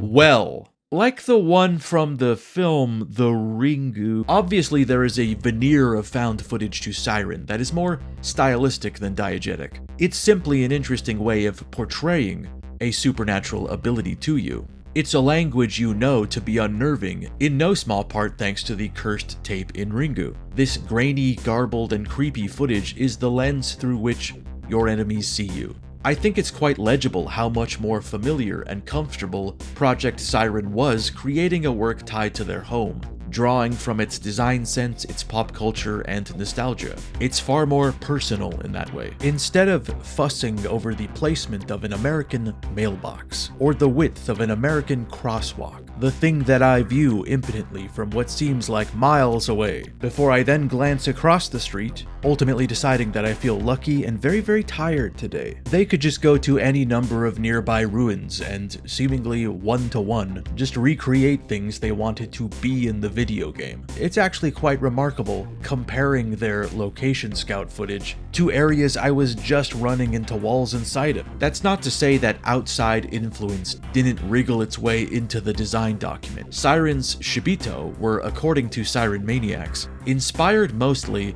by the photographic work of American artist Paul McCarthy, which honestly fascinated me. My multiple pointless art history classes from all three dropouts suddenly screaming back into relevance. If you're not familiar with Paul McCarthy, he's a multi-medium artist. He does sculptures, paintings, photos, videos, performance art, and all with a sort of interplay between clean-cut cartoon friendliness and vile, disgusting excess and extremity that is expressed in a real playful and improvisational tone. The majority of his performance work has him dressing up like a pseudo-Disney character or political figure, and then squirting ketchup all over everything, and then pissing himself, and then like f***ing someone or something, and then cutting parts of himself off. It's not for the faint of heart.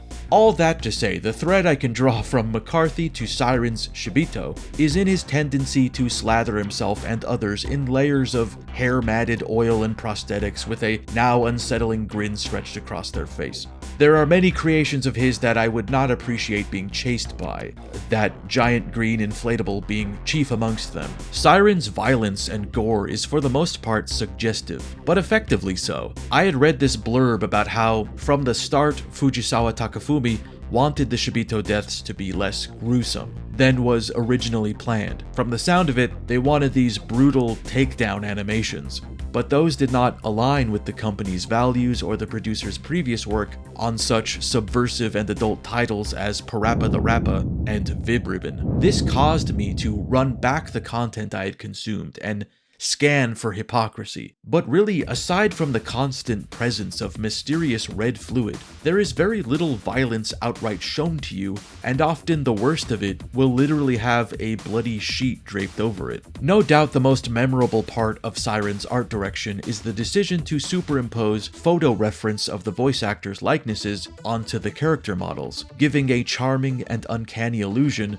of a real walking, talking actor, an effect similar to the way faces are projected on the figures in Disney's Haunted Mansion ride, but based on behind-the-scenes footage, was probably closer to A Clockwork Orange for the actors themselves. It might actually be my favorite of several acts of complete hubris taken by Toyama, to, in a wider sense, conduct production of the story like an indie film, where the actors were made to embody their roles, acting as their voice, their on-camera appearance, and their physicality. It being an ensemble cast, playing out a number of emotionally intense scenes, I think that paid off, and you can sense that performances were happening in tandem, in the same room, at some point in the process, and what could result in maybe 15 seconds of cutscene came out of hours of rehearsal, makeup, performance, scanning, photography, witchcraft, devilry. It's not like the result was this groundbreaking, enviable special effect that sent ripples through game development. It looked kind of odd, as it does now, but I feel like it gated Siren off in its own plot on the evolutionary chart as an outlier, a weird thing on an island of its own with missing links. Halfway through Siren's development, most of the game's machinery was locked in, but the Shibito were still just placeholders. This is when they brought in designer Takahashi Miki, with the sole objective of designing the enemies, and she would continue to work with Toyama even into his exit from Sony and into Slitterhead. In an interview for that game, she goes over her history as an artist, and why she feels especially attuned to the Siren franchise, and it's essentially that she just designs things that make her happy, which has always turned out to be a mixture of beautiful, funny, and fucked up, which I find to be a pretty accurate description of the Shibito. There is a theatrical, porcelain nature to them, and they are absurdly expressive, bearing huge grins or anguished grimaces, and combined with their behavior, it makes for one of the more unnerving depictions of the undead in games, that also takes advantage of the same facial animations. There is a glimmer of humanity in all of them, but it's smothered by the parts that ain't right, the parts that came back different. Because this effect is so wonderful, it's a bit of a shame that the US and European versions didn't offer the option to have the Japanese dialogue accessible with subtitles. I would have also just liked any subtitles. Having just played the Ghost of series, I really appreciated the added immersion of having the people from the country we are in speaking the language they often speak there, and I have no idea what those games even sound like in English, but I would hope it's a little less silly than the English dialogue in Siren. I told you not to drink from there. I hope you stayed here like I told you. Listen, they didn't attack for no reason. Somebody is controlling them. We have to stop whoever's behind all this madness. I wouldn't even confidently say they are bad performances. I would say by all means they are speaking them words goodly. But also because it just seems a little implausible that all these fellers sound like I'm stuck in it. I gotta get out. Think California. California. Let's go to the beach. There is an extreme disconnect with what I'm seeing and what I'm hearing on some level. Sony probably knew that, which is the only reason I can guess why there is simply no record of who provided these voices. They aren't in the credits in the manual or wikis, and you'd think you'd want a big budget game from a major company to be on your CV. Sound is vital to the makeup of Siren's atmosphere. The crushing darkness of the game's empty buildings and homes is all the more haunting with a dense wall of ambience built on rain thudding on roofing, the otherworldly siren shimmering in and out of prominence, alongside a rising and falling room tone that feels like the village itself is emitting labored breathing. Special shout out to when Tammin jumps over a small gap in a wooden bridge. Nothing pithy to say about it, I just think that's good. I like that. I like how it cuts off seemingly before it's entirely played out. That makes me feel good. The game's sound director, Azuma Eriko, surely pulled from their experience on other titles with dark and oppressive themes like Hot Shots Golf 2. It's actually not too far off from what I listen to while I sleep. White noise abounds as you leap from eyes to eyes. It would all be quite pleasant if it weren't for the discordant music, ghostly mumbling, and cicada-like chirping that some of the enemies emit. There is a beauty to the way it all coalesces, and I'm a big fan of the way you can rapid-fire cycle through POVs you've saved, and each one grunts at a different pitch, creating a spooky little tune.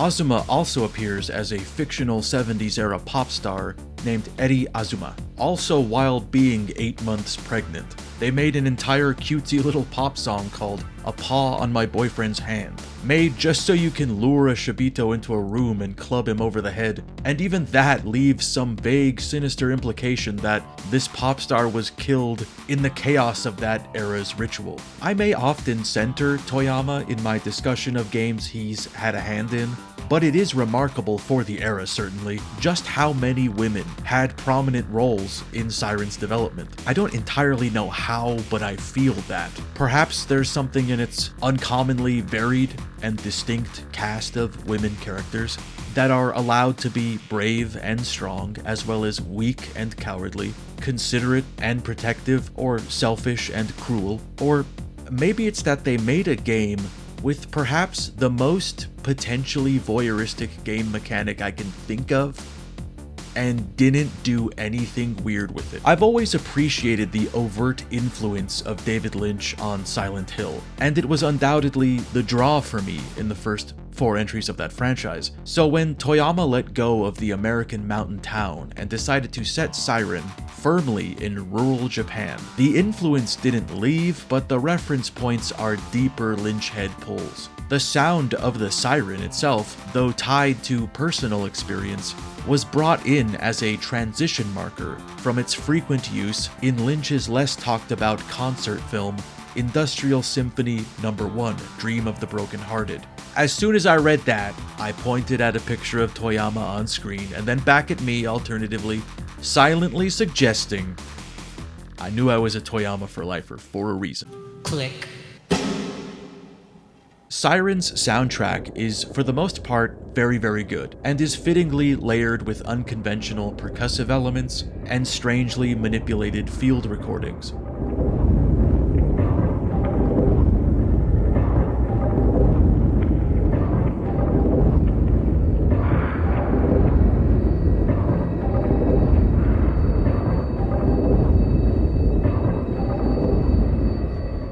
These are often filled out with Mongolian throat singing or kumei. There is a constant back and forth of ethereal and unpleasant.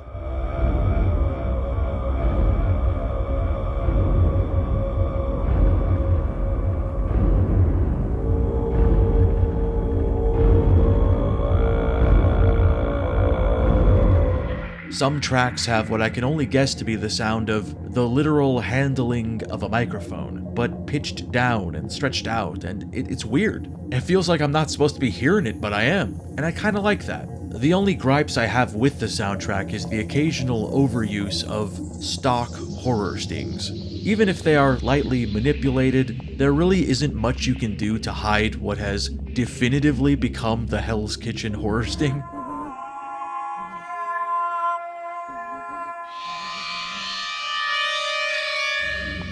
Three composers were chosen by Azuma to tackle different elements of the multicultural soup that makes up Siren's soundtrack, the most conventional and obvious of them being Ashiagari, who was already an established composer of horror and thriller film scores, including the likes of 1997's Cure, the by then 2 Ju-on films, and Tomei Rebirth. Shimizu Hitomi was chosen for her expertise in using a microtonal organ to add further unease to what would already be a solidly creepy horror soundtrack. She's also credited with the more religious, ceremonial sounding tracks. Veteran composer Matsume Kimitaka, would be brought in late into development to fill in the parts of the game that were not yet replete with dread. There is, of course, the matter of the wildly clashing track used in the game's final cutscene, which is credited as The Buster, a wonderfully goofy yet menacing noise rock track with a vocal performance I can only describe as Bobcat Goldthwait being strangled.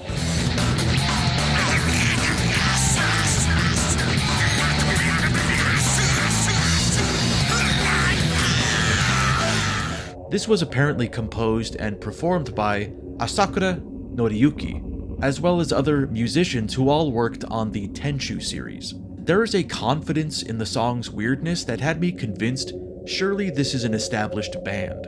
A micro-genre tag I only ever saw repeated on blogs full of cassette tape rips was grind and roll, and another that is considered a slur in some territories, so I will not repeat. But Japan had a lot of these avant-garde tinged grindcore predating grindcore weirdo bands with wacky vocals and genre whiplash. Bands like Clotted Symmetric Sexual Organ, Melt Banana, and earlier stuff from bands like Boredoms and Ruins are a bit like that. Ultimately, I like how weird a choice it is to not only include this track, but to create it whole cloth for this game, and its purpose was entirely motivated by the thought, what would a kid from 2003 throw on while enacting his revenge on living corpses? And apparently, before this was made, they were contemplating licensing a song from the then very popular Russian pop duo Tattoo. Learning that, I hate to say it, but I think I would have liked that more. I can only guess they took a look at the quote for the license and said, "Ooh, yee! Looks like we're not gonna get it." Would it have just been all the things she said? I mean, I can see it making sense. All the things she said running through my head, making me do things. There's something there. There's something there. I mean, also just any effort to make that final cutscene look like an AMV. That would be the most fitting and meta thing you could do for a teenager in the year 2003. That would be their power fantasy. A .mov you downloaded from Kazaa.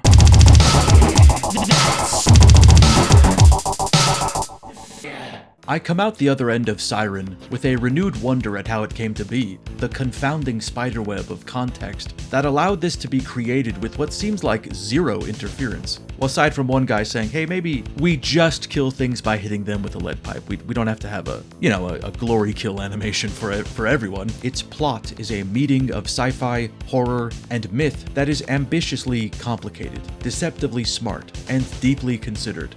Pieces that can feel like non sequitur in the moment actually have a whole made just for them in Siren. A time loop told out of sequence and split between several points of view seems almost excessively convoluted, but unlike Slitterhead, Siren isn't focused on the mind-bending twists and turns of it all, but in the understated character moments of regular people trying to survive or escape or cope, barring one or two exceptions, of course. There's at least one guy in this game who's morally all over the map, such that he's just his own special brand of person. A choice was made with its presentation that both makes and breaks it. Makes because it was genuinely experimental and unique, joyfully taking advantage of every trick and every maneuver one could make with these disorienting tools, including, in true Twin Peaksian fashion, multiple characters with doubles who at different points are confused for their twin, atop further dabbling in themes of duality. Breaks in a sense because it was dreamt up to play into a forum culture that is not as prevalent anymore, or has substantially changed shape, as large, enshittified apps have risen like roto-monoliths, leaving the wild internet wasteland to dry up and become as a literal wasteland. I'm not certain that the experience Project Siren wanted to impart is still 100% intact. I also get the impression they wanted to walk this back a little bit, hence the abundance of supplemental material they would come to put out answering hyper-specific questions gamers had, as though they saw how wrong people were interpreting the story and then had to set the record straight. Everyone thinks they're creatively David Lynch until the right combination of too much confidence and no media literacy comes along. For me, what Siren is more than anything, I think, is a showcase for survival horror artistry at the genre's height. when the highest mountains of the genre had been scaled, so much of the territory charted. So what if we just built some kind of hazardous tower of junk on top of that mountain? Maybe there's some more weird stuff up there, or the lack of oxygen will make us start to see shit. In terms of design, music, tech, programming, it's all experimental, it's all fully committed to, and it's all endearing and personal. A lot of words that you may have noticed are not fun, enjoyable, or accessible, but then I'm sure you can find those things elsewhere. What the modern gamer is left with is the guide, and part of me is hesitant to push the guide on a new player, because all combined, Siren is likely doing something to help you figure out whatever you're currently stuck on. It's just not as immediate and clear as a modern game, or indeed many games released around the same time. Yes, there are things hidden from you. There are things you may never in a million years think to do yourself, but it wants you to get there. It's taking little motioning glances at certain bushes, you know, it's over there. Look over there.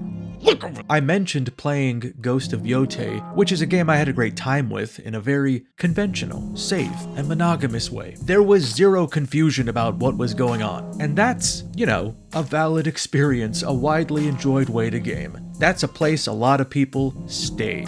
Within the walls of the Citadel. Greetings, citizen. I leave myself to ad-lib and then I become an NPC. See, Siren, on the other hand, is using a near-dead language to emphatically usher you along, gesturing you to turn away from one of many pitfalls. And I wouldn't blame you for not picking up on that, for smiling awkwardly and nodding as you careen off the edge. You can see this reflected in both of Era and of Nowa reviews. People immediately bouncing off it, incensed even, as though surely there has been some kind of mistake. Mr. Silent Hill wouldn't do this to me. A game wouldn't make me look at its manual. So yes, you can play Siren unassisted. You can make it through Siren unassisted. If that's all there is to it, if that's all you need to know, then you probably have the temperament to do just that. I, a person that spent 3 months biting their nails, shaving years off their life with stress, trying to get this increasingly, stupidly, cyclopean video out, found a balance of reaching out for help when it was necessary, and also allowing myself the room to explore and experiment, which made it a further fucking nightmare sifting through 10 hours plus of footage. Yeah, I can make a little joke about how often I ran into walls. Try finding those fractions of a second in 10 hours plus. If anything, it was wild making it through a section, like the freezing of the towel, and not really engaging with that, and then reading back what the sort of ideal playthrough was like, and feeling as though I had overwhelmingly defeated Siren at its own game, but only by accidentally knocking the board over or guilting my opponent into taking a dive, outsmarted or overdumbed. I don't know. If you're employed, just use a guide. Does anyone even play video games anymore?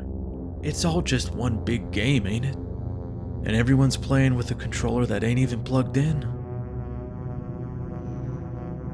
I am tired of talking now.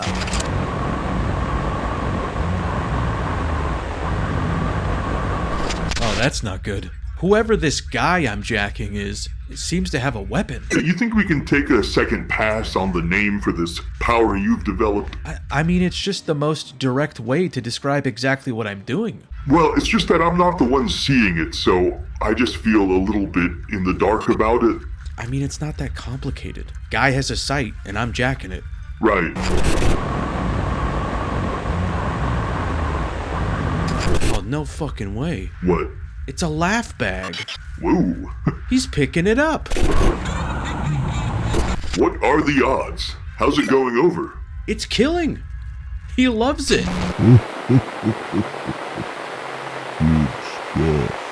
That's crazy. Can we watch Wonder Woman 2 again after this? Why do you like that movie so much? I like robots. I keep telling you there aren't any robots in it. And I continue not to believe you. What's he doing now?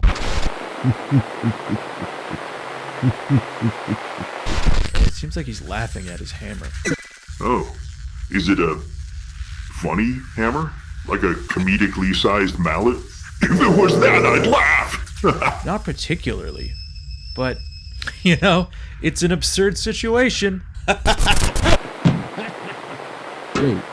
Oh shit.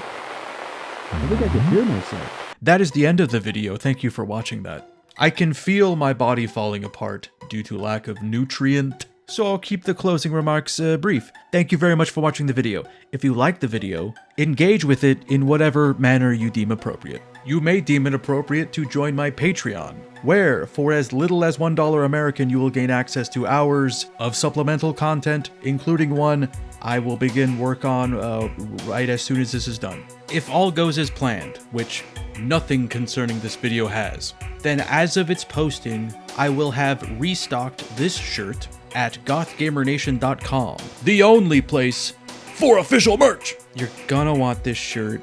It is priced in such a way where I make almost no money, and they are printed on currently my favorite blank, Comfort Colors. Also, keep a lookout on Bandcamp. I plan to release a handful of, I don't know what to call them. Let's go with songs for lack of a better word. And I think the result will be pretty fun. So look out for that. I think that's everything I can think of at the moment.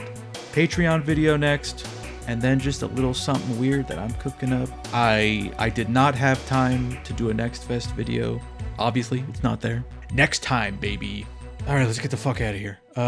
Thank you again for watching the video, and an extra special thanks to Ailing Uncle, 2Password for Kids, a large biotic gerbil, a Gendine of the Drew Crew, Alexander Smith, a normal scarecrow, Andre Perkins, a Parts 89, Audio Video, Bayard Brown, Beef Lightning, Ben Oliver, Bionicle Enjoyer, Bobble the Gobble, Brad Horror, Caroline Greer, Cheeseburger for Grimbo, thank you, She-Doodle, Christian Zombie Vampire. Oh, that's appropriate, because I am the father of nothing. Cormac, D-Sky, Dan Halloran, Daniel Lucas, Dante de Glanville, Daphne Pittendry, Dark Raptor 86, Dead Tired Dad, Deluminati, Dirk Capitan, The Real Michael King, Dirt Person. Dirty Nays sent a big scary centipede to spy on Grim back in 2017 or so, but never heard back from it. He is concerned and is... cuts off there. Dr. Beard, Dongs.exe, Edgy, El Jaguar, Feathered Octopus, Fubi, The Kamikaze Watermelon, Frodo Ballbag, Garbage Day, Nago, Grime Bear, Grok, High Food Court, I am Rich Evans's Shrill Witch Cackle. I'm starting to feel like most of my parasocial relationships are one-sided. Dig, Ludex Alexander, James Nicholson, Jared Bynum, Jason Corbin, Jay Alameen, John Dreffs, Jojo Cat, John Boring, Jordan Clark, Juho Karenko, Just a Ghost, Justin Harper, Carrot, King Grafew, Conrad Johnson, Labor Delenda Est. Mangoes are objectively the best fruit.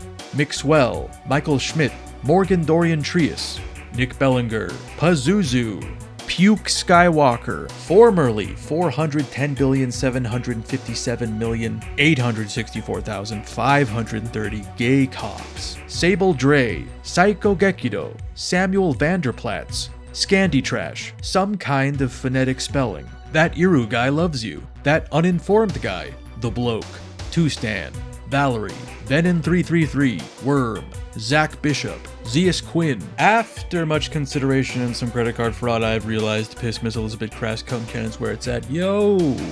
Big Spanky, Delilah Lindonk, Eto, Evanerv, Evoked Doom, Giraffa, Gumpy Wumpy the Dwarven Fingerer, Hales, Full Metal Toke Chemist. I continue to support Grim while the world crumbles around me. I'd take a Faustian bargain to give Grim a smooch.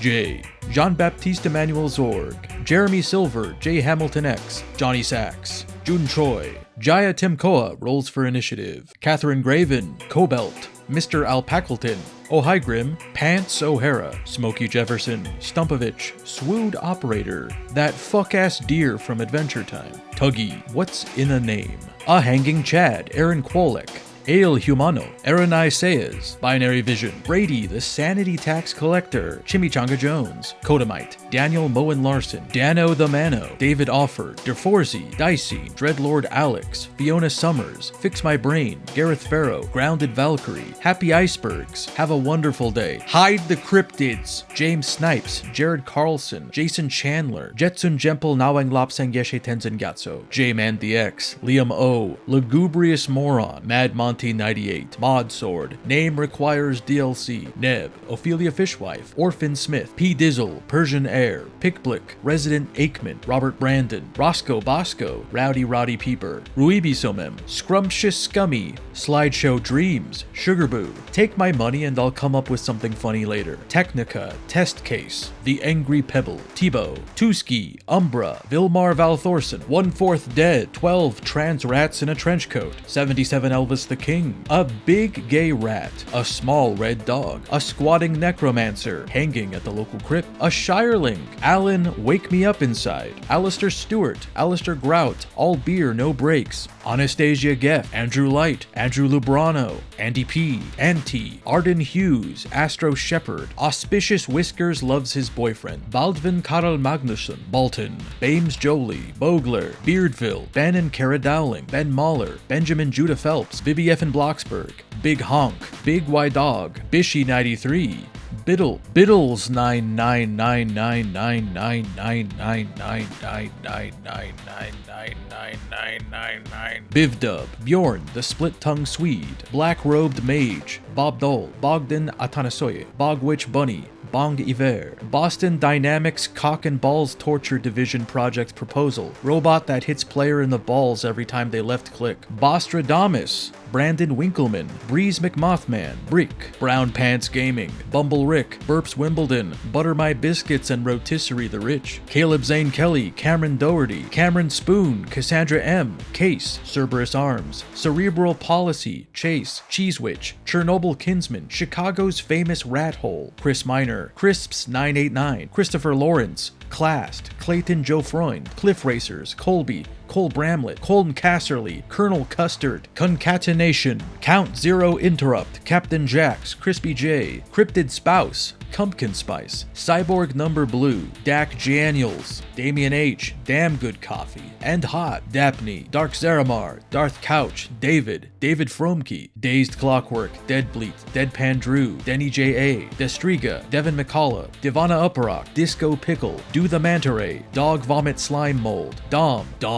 yes, that Dom. Wait, no, not that one, the other Dom. Doug Z Mag, Dylan Berry, Desmitri Yu, each individual member of the band U2. Eat, Play, Hate, Eben Hollub, Eben Sullivan, Eels, EO, Eric Clapton, Espresso Commander, Eudiptes, Every Day, Once a Day, Give Yourself a Putty, Faith in Feeling, Fangro, Fartmother, Fatboy Tubbs, Ferrican, Fiacre Donovan, 15 moderately sized high definition rats listening to Breakcore, Filth Pig, Fister Mantastic, Forlorn Hope, Fox the Fuchs, FPFX, Fragile Traveler, Frank Orifice, Fried Potato, Frogski, Frolics with Bunnies, Funny Little Guy, Fuzzy Tingle Times, Goth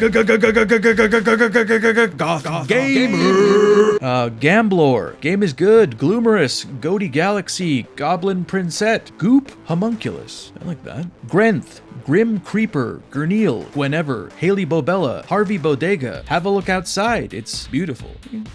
Agree to disagree. Hey, would you blow me? He did it! Grim kissed me on the lips! Heck, it's Noah. Hentai McToonboob. Hex of Hearts. Hibernia Scholar. Hi-Res Titan. Hime Rowan. Hitoshi-san. Horror Show 93. Hurlk. Hrothdell. Hug, Hugh O'Brien, Hunterlit, Hyborian Age Space Marine, Hyde King, I Fart on My Hands, I, Grimbeard, make people happy and I should feel good about that. Ideas Theat, Ilya Idamkin, INTJ loves her INTP, Irish Wristwatch, Irradiated Otter, Jacob O'Callahan, Jacob Simon, Jacob, Hazel, Kurt, Ian, wake up!